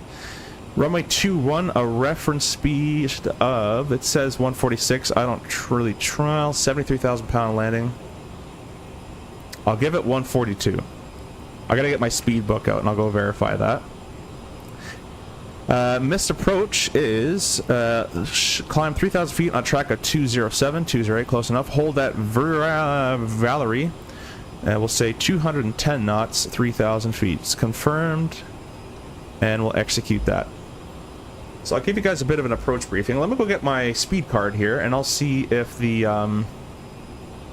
the speeds are correct. Notice our VNAV path. Boom, it's calculated the fix. I told him yesterday that the climb, it's giving me climbs for some reason. Now it's fixed. OVAPU 3,500. It requires 1,500 feet per minute down. Our descent is in 45 minutes or 290 miles. And if I go out, I should see, there it is, top of descent, TOD, the TOD. With that, notice how my top of descent is very close to my little fix there. So I'm going to go ahead and delete the fix. I don't need that anymore. Let me get my speed book and I'll give you guys an approach brief. This is where I'd say to the captain, I'm gonna go to the lab, I'm off one. We're flying Mach 75, flight level 330, your control. Let's go belts auto as well, people could go take a breather.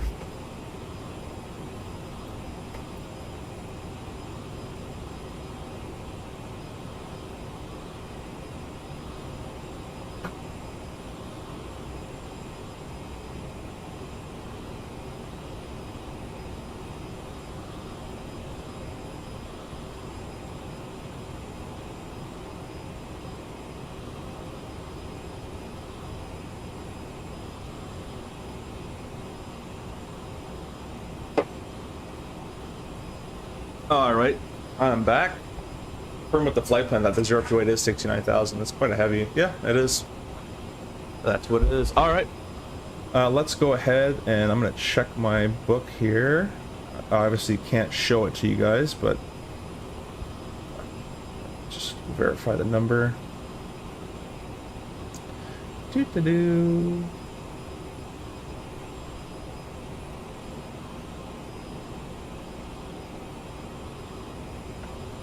Alright, it's a 73,000 pound landing. So it's going to be a reference of VREF of 139 over the threshold. That's more like it. And our VFTO is 196. Did I guess that correctly? There's no way. 196, look at that. I think I have a problem. Anyways, put that away. We're looking good. We are looking good. I'll put my iPad away and I'm gonna start briefing here.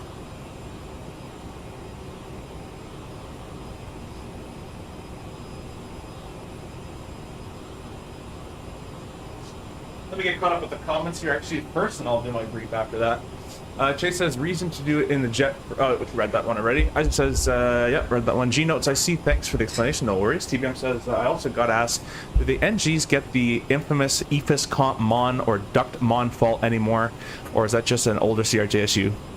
EFIS comp mon, yes, but it's only been because of like an altimeter was like a couple numbers off, and it comes on after.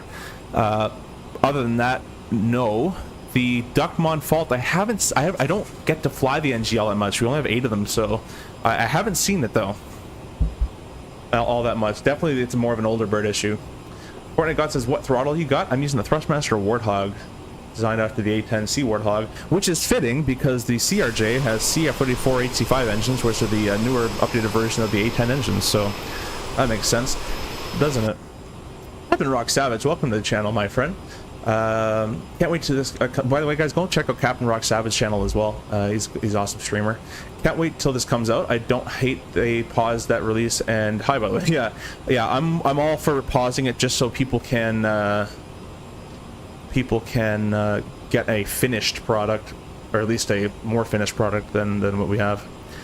By the way, Captain Rock, if you want to use this for your settings when you get it, these PFD settings I just made here are looking quite spicy, and I also have some control settings I'll send you as well. It makes it a lot better too. Borna says, thoughts on CYVR as a pilot? Vancouver, yeah, it's a pretty nice airport. I mean, I haven't really been in all too much, but it's super quiet in terms of like if you fly out east like New York and Washington, all that stuff. It's a go. Vancouver's a lot more chill. The West Coast seems to be, at least in the Northwest, it's a lot more chill. Nice airport, good food. That's about it. That's it for me. So I'll give you guys an approach brief here. It's going to be the visual backed up by the RNAV Zulu runway 21, page 11 dash, not 11, I'm reading Toronto charts, page 12-3, effective the 20th of February. Approach course will be 207, and I'll give you the full IFR brief. Usually if it's a visual, we don't have to really brief everything, but I'll give you the full IFR brief. So approach course of 207, the glide path check at XVAT is 1500 feet, no temp corrections required. The MDA for the LNAV is 570, sorry about that, 570 set right, and we'll say 570 set left. MSA high sector is 2,100 feet, that's based on runway 21. MSA, by the way, guys, stands for minimum sector altitude. So if you're at this altitude within 25 miles of runway 21, you're cleared between you and an obstacle at least 1,000 feet below you. Missed approach is 3,000 feet, track at 207 to Valerie as required. Shuttle climb. We shouldn't have to shuttle climb, but if we have to go missed, either one can go around, and I'll go toga button, toga thrust, flap 8, gear up, speed mode, nav mode, and engage autopilot at 600 feet. Verify the FMS has sequenced. We'll start to track flaps around 1,200 feet. Climb thrust after takeoff. Glide slope will be 3 degrees is what we're going to plan. We're doing an LNAV only. Pappies, we will have it on the left side with ODLs.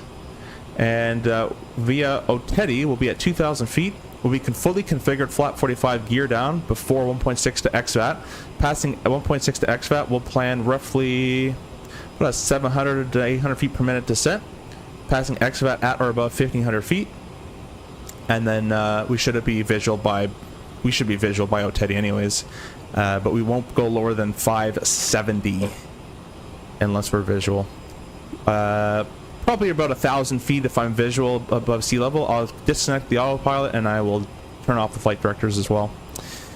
In terms of exiting, that was the wrong button. We're gonna be exiting right. Either Charlie or Bravo or all the way down at the end. Not a super long runway, not the shortest in the world either, but yeah. So we'll make an effort to not float, get it down when we need to get it down,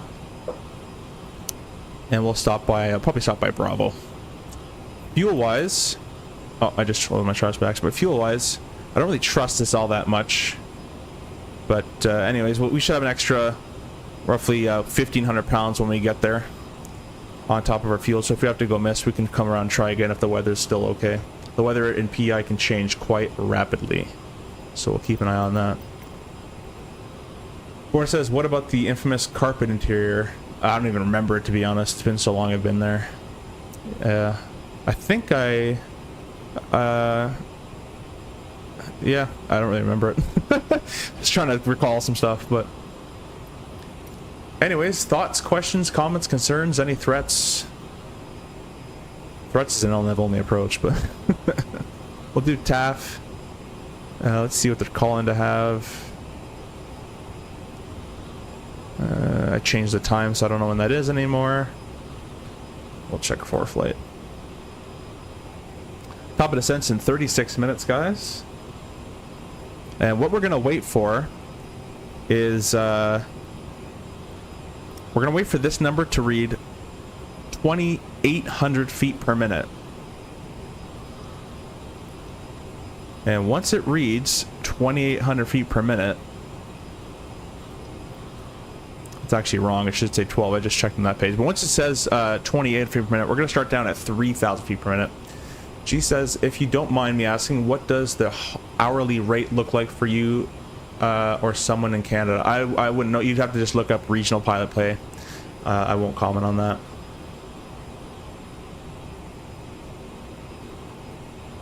But I know the US does pay a lot more than Canada.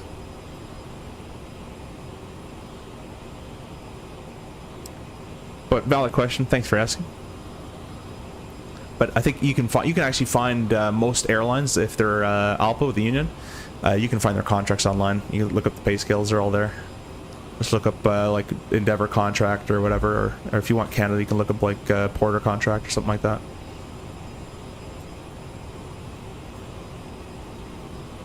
Anyways, I'll give you guys some cabin shots here. We haven't been here at all. This is the cabin, the much improved cabin.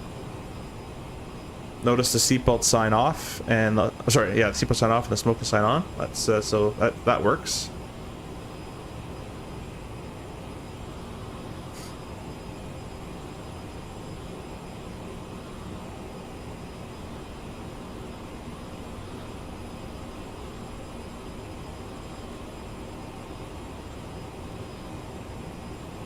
Don't think the overhead lighting works. That doesn't work, and the call button doesn't work either.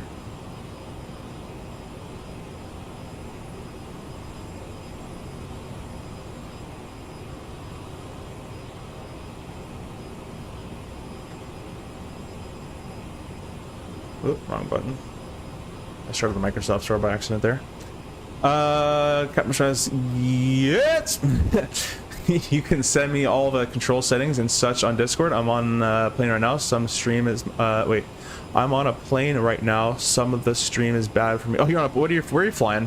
What are you on and where are you flying to? But yeah, I'll send it for you as well. And in my Discord, it's in the training resources if I don't manage to send it. But it's I'll send it to you directly as well. But yeah, where are you flying? G says, oh yeah, my buddies are flying at start around 93, 96 an hour. Didn't know how much it compares to Canada. I know Canada pays less for sure, depending on the company. Horner says US pays more than Canada, but at least our pilots don't take off on tax. Oh geez.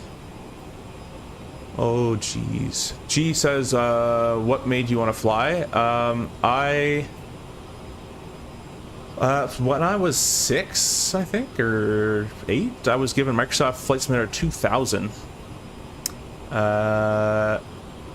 And so I kind of used it for fun. I was a kid, right? Whatever. Then I got into, I watched, this is going to be the stupidest story, but I've been to air shows and all that kind of stuff and liked it. But then I watched NerdCube's FSX video a long time ago, and I'm like, that's, obviously he was messing around, but I thought it was so cool that you can like potentially learn how an airplane works in the comfort of your own home. So I dove into flight sim. I think I was 13. I got FSX. PMG 737. I probably spent thousands on crappy F-22 and all this crappy modules that I didn't need and that are terribly modeled. But yeah, 737 was my first love in the sim world. Then I got into DCS and P3D and X-Plane, and then when I was 18 I went to flight school, did a full college course, kind of like ATP type of thing. COVID hit, did nothing for 2 years, instructed, and then got to the airline that I'm at now.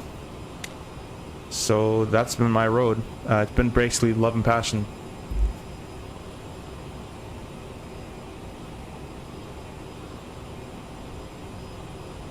KMDW to Las Vegas to KNRO. Is that Reno? 737-700. That's awesome.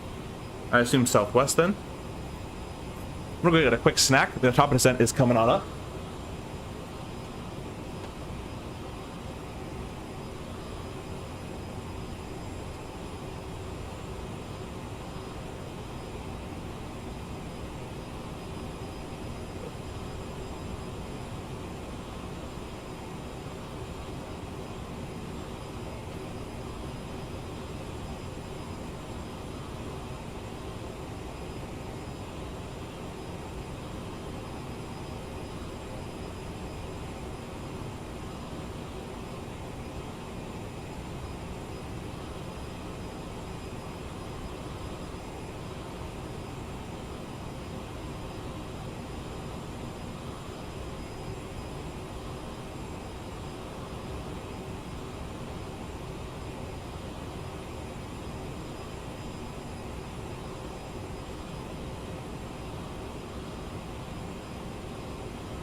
Back, guys. You probably answered this already, but is LNAV pretty solid? Can it fly hold? LNAV is solid. Hold it cannot do. It can. I think it does a hold out of a missed approach if it's like a published hold. But to make a hold, I mean, we can try it. You guys want to try it? I don't know if you want to see a hold. We can try it right here. Maybe we'll do the next one coming up. That doesn't look good. All right, we're not gonna try that. We're not. We're not gonna try that. Yeah, that.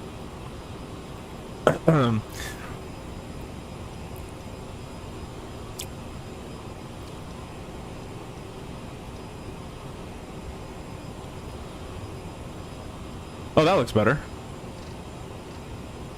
Let's make it a weird entry. I'm gonna do my quick mental math here.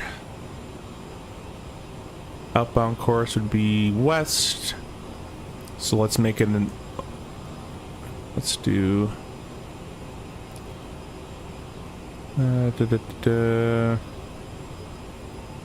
Hold east /120. Well, that didn't even take it. It said nope. Basically, it can do direct entries, and that's kind of it. The CRJ can be very high workload in a sim, especially as well, because you're by yourself. But in real life, when something starts to go wrong, it'll start to pile on. So it's very important that the pilot flying is the pilot flying, and the pilot monitoring is the pilot monitoring.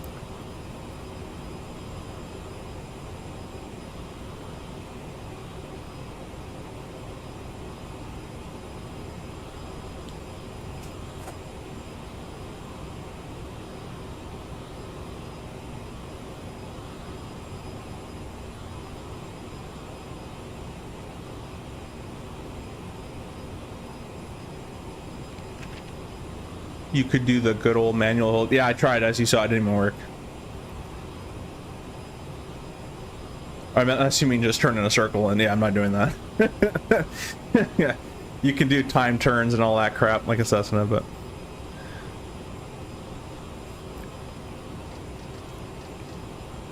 let's go ahead and lower, or let's say ATC said descend 2,000 when ready.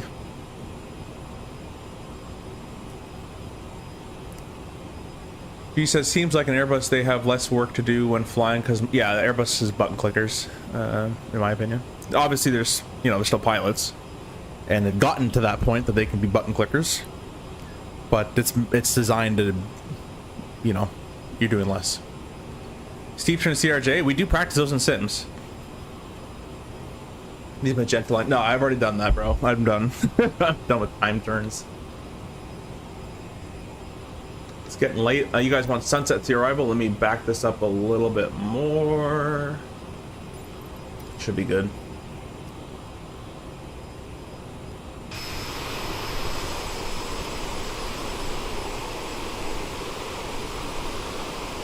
Yeah, exactly. Guys, be sure to go check out Flight Sim Gaming's channel. He's going from Miami to the Cayman Islands in the Max. I'll leave a link to his channel here, actually. He's a really good buddy. I know him personally.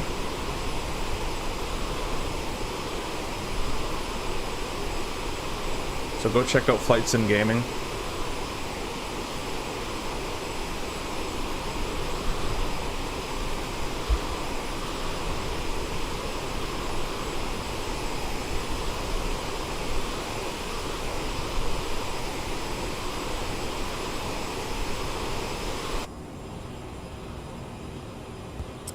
G, good question. It's CPL standard for the CRJ, plus or minus 100 feet, plus or minus 10 on the speed, I believe it was, and then plus or minus 10 degrees on the roll heading. And then it's a CPL standard, as in you do a 180 and then reverse the turn 180 back.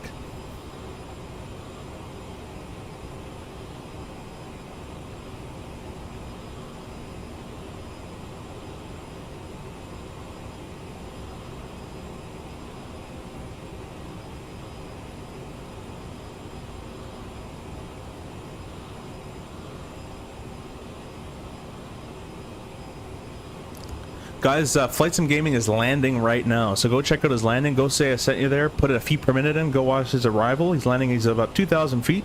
So go watch his landing. It's gonna be a pretty sweet one. The link's in the chat there for you.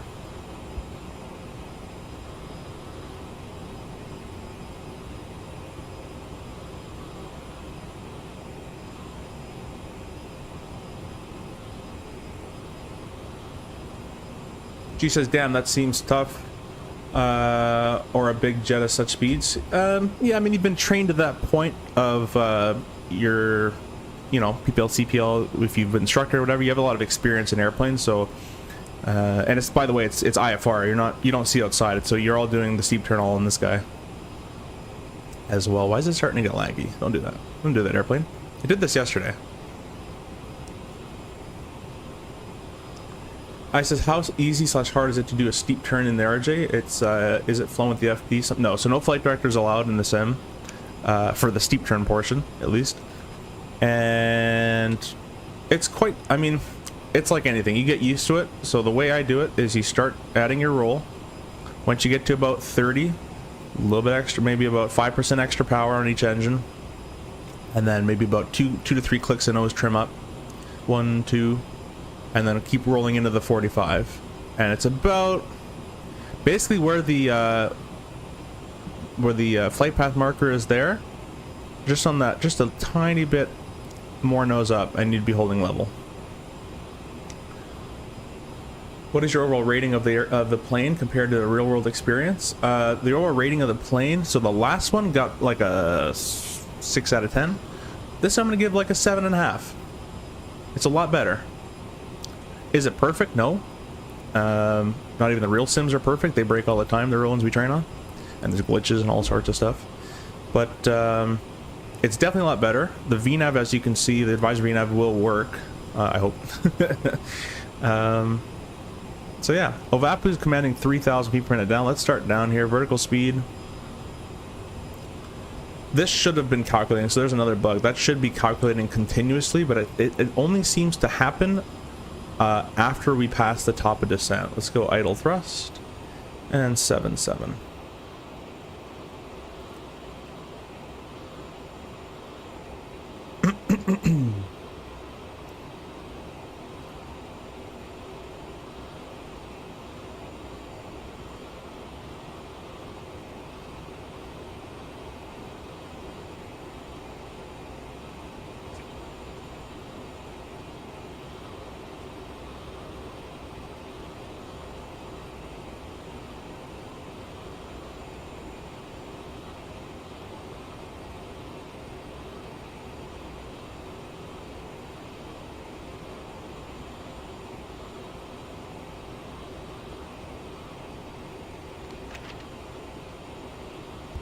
Mr. Owl's in the house. Welcome, welcome, Owls. I don't think I need to say it, but if you guys don't know who Owls is, go check him out. Good friend of the channel, I like to think, at least. You were supposed to stream this today, weren't you? I thought you were going to stream this today.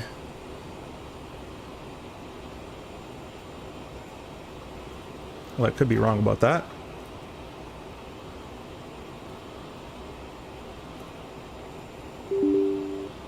I was just feeling lazy again. Yeah, that's fair.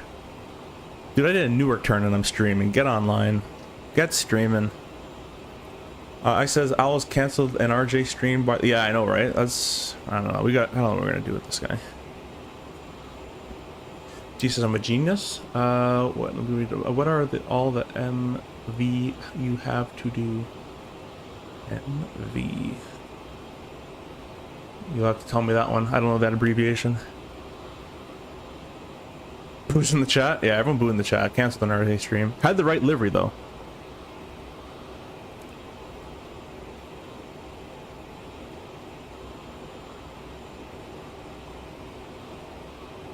I'm going to turn off FS Realistic and see if this is the reason why we're getting lag. I don't know why it's starting to do this recently. It starts to lag. I think I have to clear my NVIDIA shift filters. This happens every once in a while.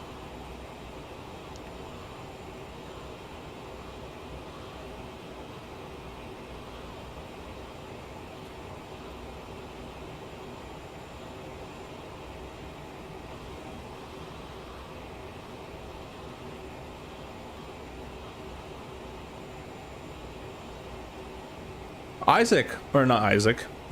I'm sorry, Dom. It's Dominic. What's going on, my friend? Hope everything's going well. You got some boos in the chat for Alice canceling an RJ stream. Chase says that's something that I could get. Wait, sorry. That's something that I could get it to do in CRJ-V1. I couldn't get the VNAV to follow a star, and when approach was armed, it wouldn't auto capture ILS or would capture the ILS in white needles. Yeah, that has been changed. The auto nav transfer has been updated to work correctly, but I'm going to simulate an NG, which we don't, or sorry, I'm going to simulate a non-NG, which we don't have auto nav, as you know. But auto nav should work now. And VNAV, I honestly haven't used VNAV because I don't use it rear rolled because it's, in my opinion, it sucks unless you get a descend via. And even then, I'd rather just do it myself. But yeah, I think that has been addressed though. So G says, sorry, I was referring to getting close to the landing on your buddy stream. MV is a maneuver validation for the regionals and airlines here. US, assuming you know the rest, but it's a V1 cut steep. Yeah, we call them something else at my company. We don't call them MVs. You guys do things a little bit differently though, I've heard.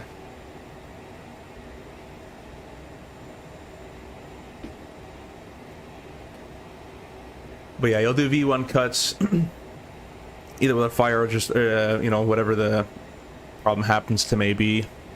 They'll let you do the checklist in the air. They may restart it, they may not restart it. You'll probably come around for an approach, which leads to a go around with a single engine, all that kind of stuff. It's still going to be not sunset, so I'll back it up a tiny bit there. So we got sunset going on.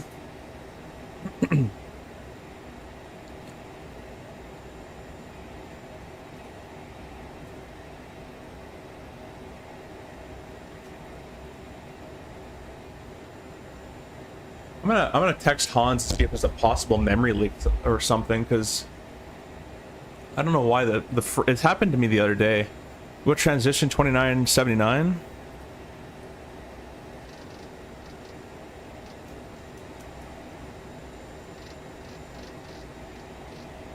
And we'll go refresh the Metar and make sure that's the same one. 83. 3. 3. 3. Maybe it's the charts that are falling. Can I turn this off?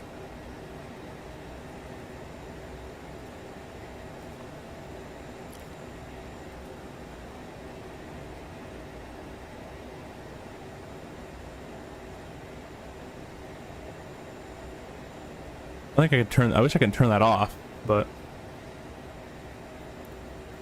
Anyways, you can see our advisory VNAV is working now. It needs 1,000 to a VAPU for 3,500, and that's fine.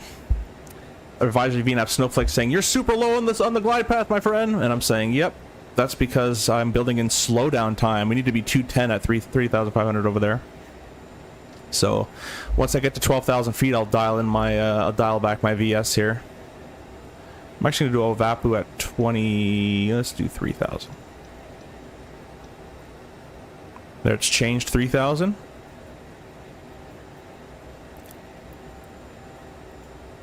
And we'll just do 1,000 a minute.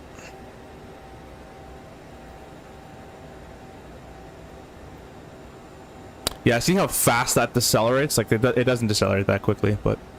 Anyways, Chase says, we read that one. Read that one too. Beanie says, yo, from the Flight Sim Gaming Stream. Yay, welcome, welcome, welcome.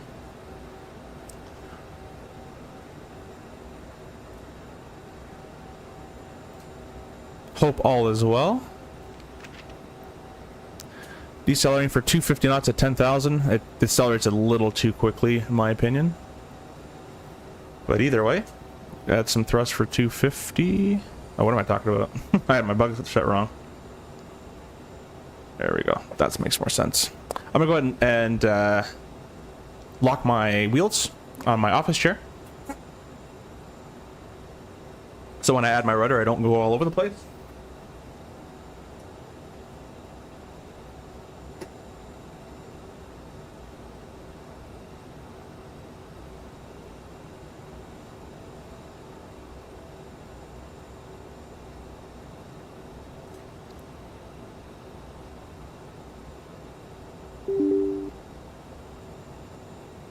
Got 35 views in here currently. That's awesome, guys. Thank you so much. Gonna add a thrust for 250. 41 likes is awesome as well. G says, how was flying into Newark today? It was actually painless. Yes, 2 days or what was it? 3-4 days ago, I went to Newark and we were numbered. It was hard IFR basically, and we were number 27 for departure. It took ages. But today we landed, exit, deplane, board up. Taxi out, number 2, take off. It was nice and painless. Newark is interesting because Newark on the Newark 5 departure, it's a runway heading, then a very quick left turn of 190, and our top altitude on that SID is 2,500 feet. So everything happens very quickly, and you'll find yourself leveling off sometimes if you can't get the word into to ATC. All right, well, it's plus 10 and below. Visible moisture outside. I'm gonna throw the wings and cowls on for like a second. And then we'll turn it off because we'll be out of the clouds. But see, our advisory VNAV Snowflake has updated. It requires 500 a minute. We're doing 1,000 a minute. We're slightly low on the path, and that's okay. But that now does work quite well. I'm very happy about that. Jay says, when I watched someone do an ILS earlier, the pilot switched the nav source to green while VNAV and approach was armed instead of roll and pitch. The FMA read VG. Yeah, that stuff. All the VNAV-y kind of stuff, like the coupled VNAV, I don't think has really been touched all too much. So that hasn't been a priority for this one, from my knowledge.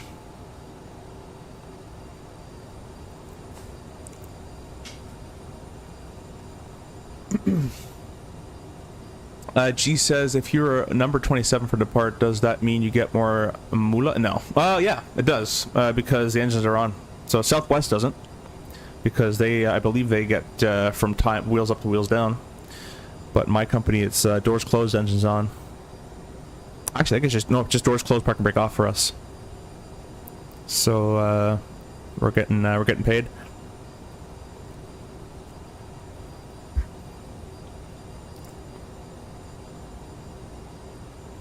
And the good news for me is I'm getting time. As long as I don't care if you guys want to delay the flight for 5 hours. If the engines are on, I'm getting time in the books. I'm good. Okay, I don't know. That's because I'm gonna have to give myself direct to Ovapu. There we go. I have no ATC vectoring me. There we go. We're still going to our flight plan there. So we'll go direct to Ovapu. Ovapu is 210, 3,000 feet. I plugged in 3,000 manually there. And we'll descend a bit steeper down. We'll do 2,000 a minute. Idle thrust. So it wants 1,500. I'm going to do 2,000 because we got to slow for 210, mind you. So we need to build in some slowing down time.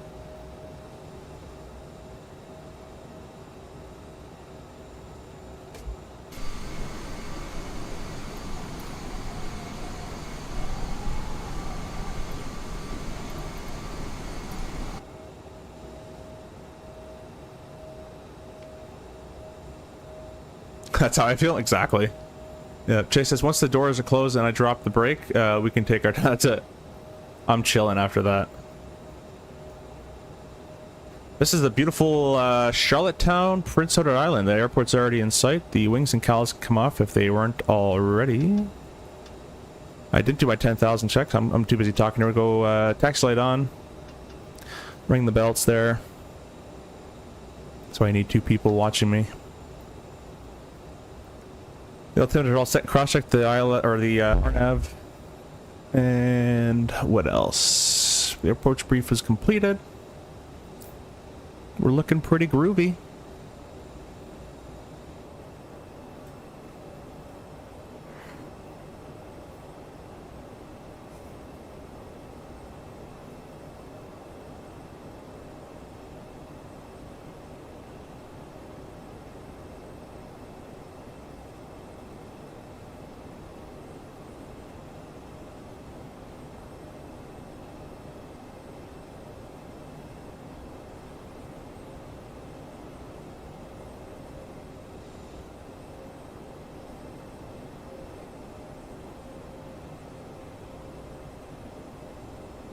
I'll go back in here and make sure everything's going well. We're gonna bug 210. And we'll select 700 a minute. We'll just match that up. So we'll do about 1,000. Sync our heading bug back in here. Just gonna nicely slow down for 210 knots. It's 4,000 for 3. Actually, we're going down to 2,000, so.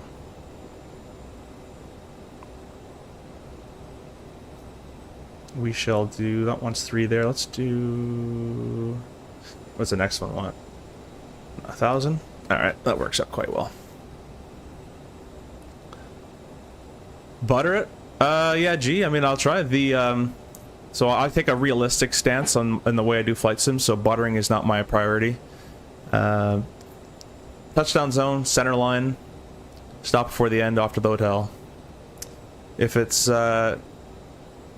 it's going to be, you know, a backbreaker, obviously you don't want that either. You want a safe touchdown, but if it's a little firm, I don't really care.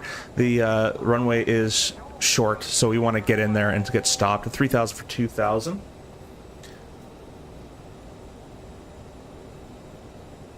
We'll go a little bit of boards for the 210 knots here.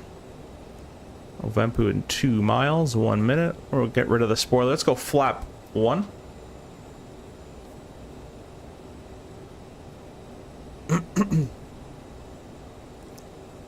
Passing Ovempu 210. We'll go flap 8. Now remember, guys, we're going to get configured very early because this is the RNAV approach.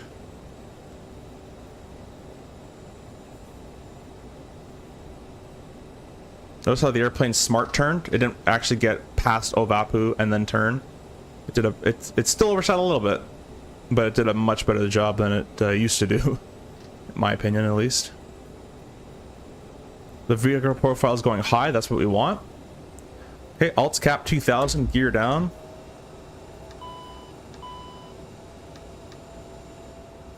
I probably should have got the CTAF for this airport, shouldn't I? Let's get our thrust put up here. CRJ-900.CYYG. And it's 2355. 123550.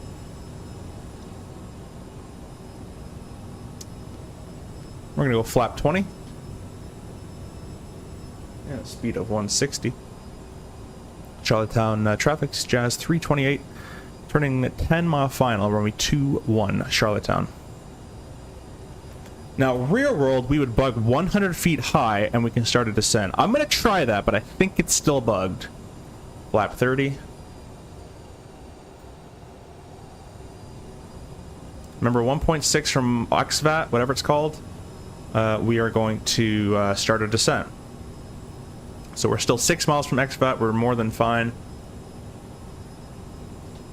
Flap 45. Ref of 139. No gust reported, so we'll keep 139. The gear's down, the flap 45 set. The landing, we'll say we're cleared to land. We'll throw all three on, why not? Reverser left and right is armed. We'll sync our heading there. Runways in sight, visual landing, visual goals. So what should happen is, because I have it bugged 100 foot higher, I should be allowed to go vertical. So you know what? I'm just going to bug the mist. We'll make it simple.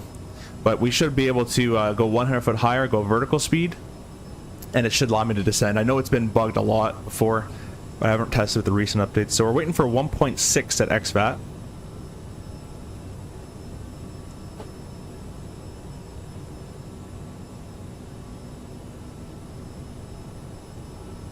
Now, if we were really going to this airport, I'd have to contact Moncton or Charlottetown Radio, and I'd have to let them know when we're 5 minutes prior to entering the zone. Notice our vertical profile says it needs 300 a minute. We're going to wait till it says about 700 a minute, so that should come up shortly. Let's see if these agree. They agree. Good. Charlottetown traffic, Jazz 328, RNAV Zulu, runway 21, 5 mile final, 21, Charlottetown. There's 400 a minute. Now remember, we can pass XVAT, we have to pass at 1500 above. We are on a visual approach now, though, technically, if we were clear to the visual. So if we're cleared the RNAV Zulu and we're IFR, we'd have to pass 1500 above, but on a visual approach, you can kind of, you're on a visual, so you don't have to abide by the restriction there. Disregard misapproach altitude set.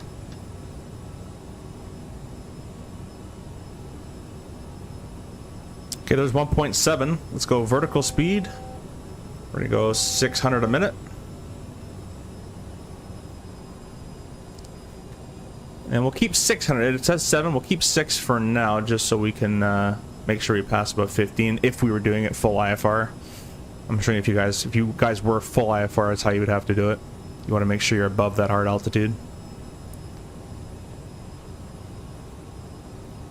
Wants 800 a minute, we'll match it up. We'll do 800 a minute.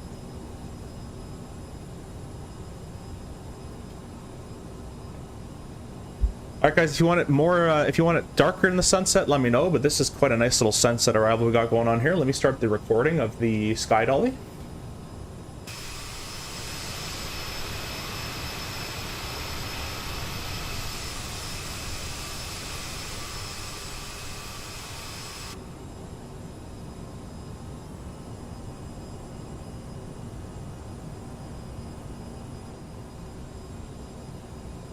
Really appreciate you guys staying with me as well. We're gonna land, taxi off, shut down, do the replays, and call it a night. Whoop. I hit my joystick on the side there. Well, I guess I'll go manual. Yeah, I have a joystick on the side for Airbus flying, and I just whacked it. We'll go flight directors off. And we'll get back on the path here. I have to get it retrimmed. So you can see the advisor VNAV snowflake it's a little sensitive, but it does work. So we're going to roughly maintain about 700 a minute or so.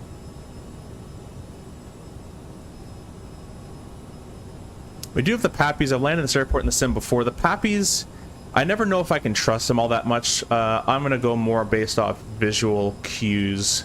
The vertical advisor VNAV doesn't really agree with the Pappy sometimes, and I don't know which one to trust in the sim, but I'll just do a combination of both, and correcting speed. See how the Pappy's got us really low, it looks like, so... Anyways, we're gonna have a wind a little bit, so we're gonna have to use some right rudder and some left aileron. 200. Already called landing a million miles back. 100. 50. 40. 30. 20. 10. There it is, reverse. Add in our brakes. There's the squirrely gear.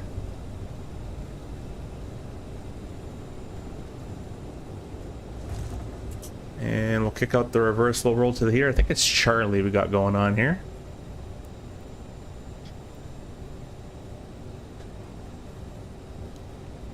I can't tell if he's on that or not. I think he is. He is on that. We'll roll to the next one, I guess.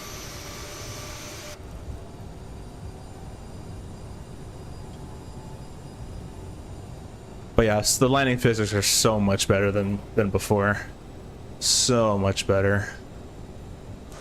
What the hell? Oh, I see what's happening. I see what's happening. Well, what he doesn't understand is I'll just disconnect. Alright. I'll go flaps up. And landing lights off. Strobe off. Aft cargo, probes. This airplane is, with the settings I have, is so much more enjoyable to hand fly and land it as well. The trim's still a bit sensitive and overpowering, but as you saw to the landing, it's much nicer in my opinion. Yeah, I think he was just trying to bug me and annoy me. Anyways, let's actually go right to the replay. I don't really care about a shutdown, so let's go ahead and go full flap. And we'll turn the lights back on. And we'll press, we'll stop the recording, we'll press play. Terrain. Pull up. Let me go get a view real quick.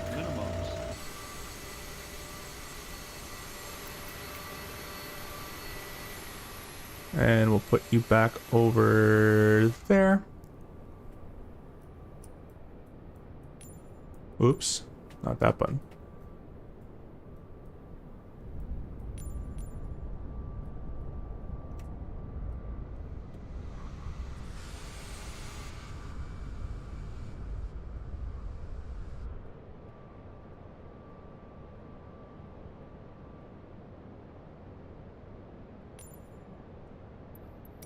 But yeah, pretty normal standard CRJ landing. That's how it lands. Hump. And when you got a short runway like this, that's kind of what you want to do. Get her down, get it stopped.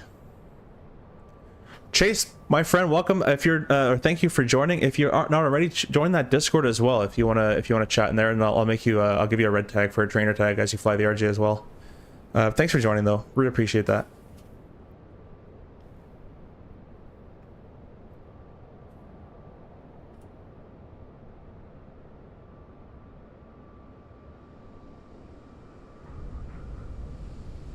It still has a bit of that kitey physics when the wing and the gear touches, it kind of bobbles a little bit. But definitely the landing physics are so much better.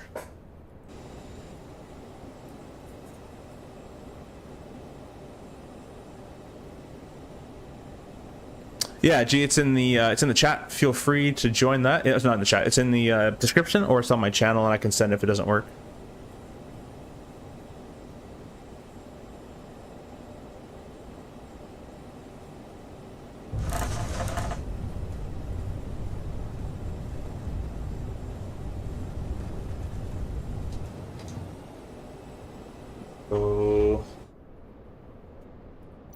Go over here.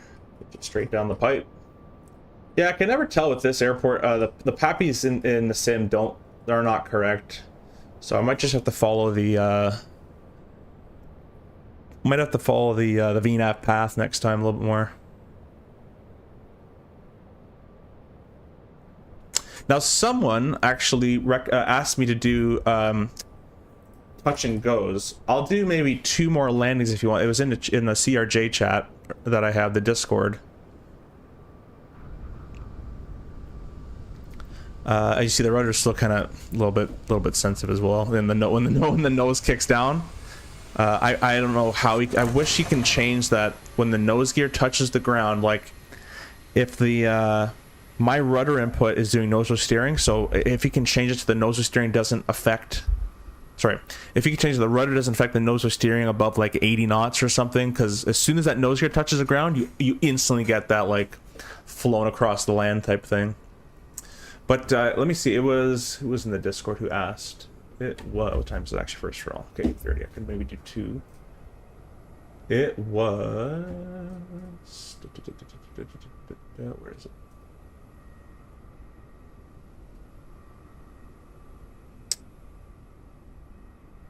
Can't see his full name.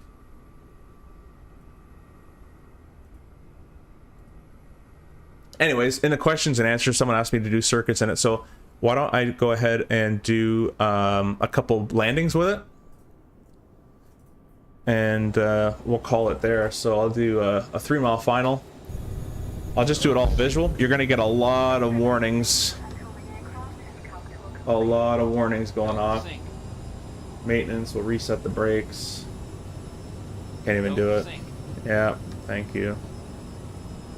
Yeah, we can't reset the brake, but imagine the brakes aren't hot. But the landing technique I use, and now I know the pappies are wrong, the landing technique I use is 50 feet eyes down the runway, 40 feet you're going to do nothing, 30 feet you're going to start reducing your thrust, 20 feet you're going to start your flare, 10 feet continue flare, idle thrust, and any aileron input and rudder for the wind. Now I noticed that the callouts I think we're more correct. You tell me in the chat, guys, if the callouts are more correct now. Keep an eye on the radar altimeter if you can see it. Hopefully it's zoomed in enough. And tell me if it calls in 400 when it's 400 and vice versa when it's 50 and 50. Because before it used to be a bit delayed, which would make the flaring a bit weird. Or my actions a little bit weird, I should say. Don't sink. 200. So maybe do 2 or 3 of these just for funsies, and then we'll call it done. Correcting my speed there. 50, 40, 30, 20, 10. Cool, let's reset it. Boom, boom, reset. Minimums. I think he wanted to see circuits, but I might have to plan an own, like, just a stream for that because I don't have enough time. But I'll do a couple of landings and pretend we flew all the way around. See, calls me to good. Perfect. Derby, have you reported errors for the April 1st release? Sounds like you're a good tester for that new RJ. Yeah, I reported 7 yesterday, and I had a Wasm freeze today, so I'll report that one. And but yeah, I've been beta testing this thing for 8 months, and there's constantly just stuff that happens, and I'll say what I think, and that's all I can really do. And again, guys, if you're just tuning in, we're getting a bunch of warnings because we spawned on final after a bunch of landings, so we're gonna get some brake stuff and don't sinks and all sorts. If you guys want to hear a new warning, though, we got flat 45 below 500 feet. If I bring the gear up, that's the new gear warning horn that is modeled now, so it's a lot harder to forget your gear in this airplane. Don't sink. 300. Don't sink. 200. I want you guys at 50 feet. I want you guys to look all the way to the end of the runway at 50 feet, all the way to the very end, 100. and see if you can see the flare. 50, 40, 30, 20. Don't sink. 10. I just love that. I love how it just thunks on down. That's what the real plane does. That's what it will do.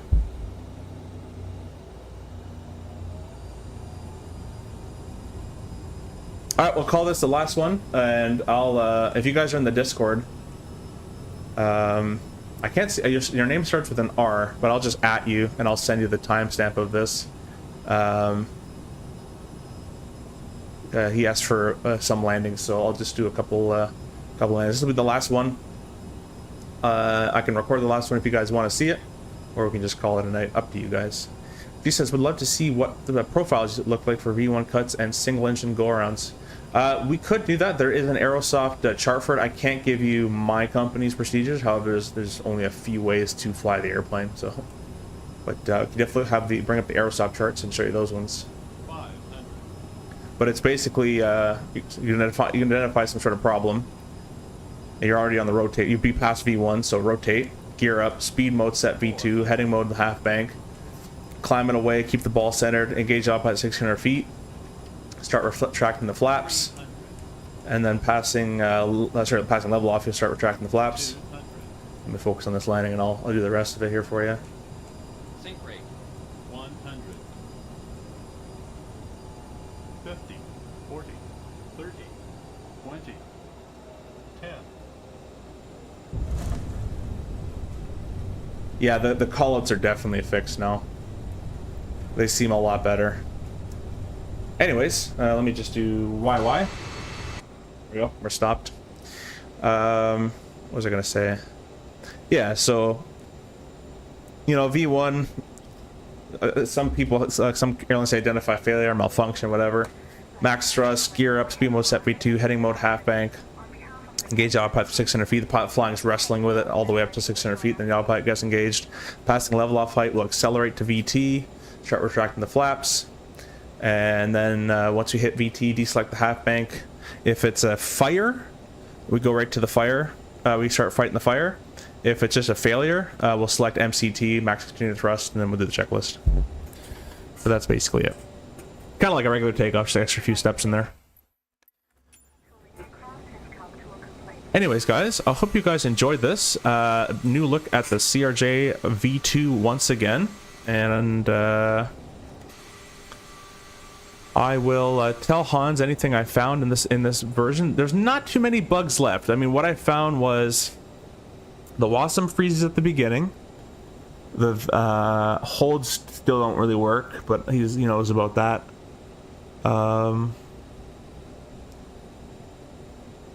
That's kind of it, really. I don't know if you guys remember anything. I didn't have a big one really, so was pretty good.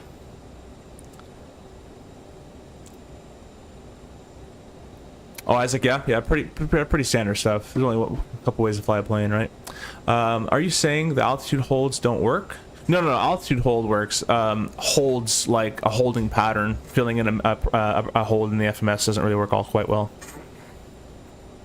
But anyways, guys, I will catch you on the next stream. Thank you guys for joining, and we'll probably stream again tomorrow if I'm able to. Actually, probably not tomorrow, maybe Friday.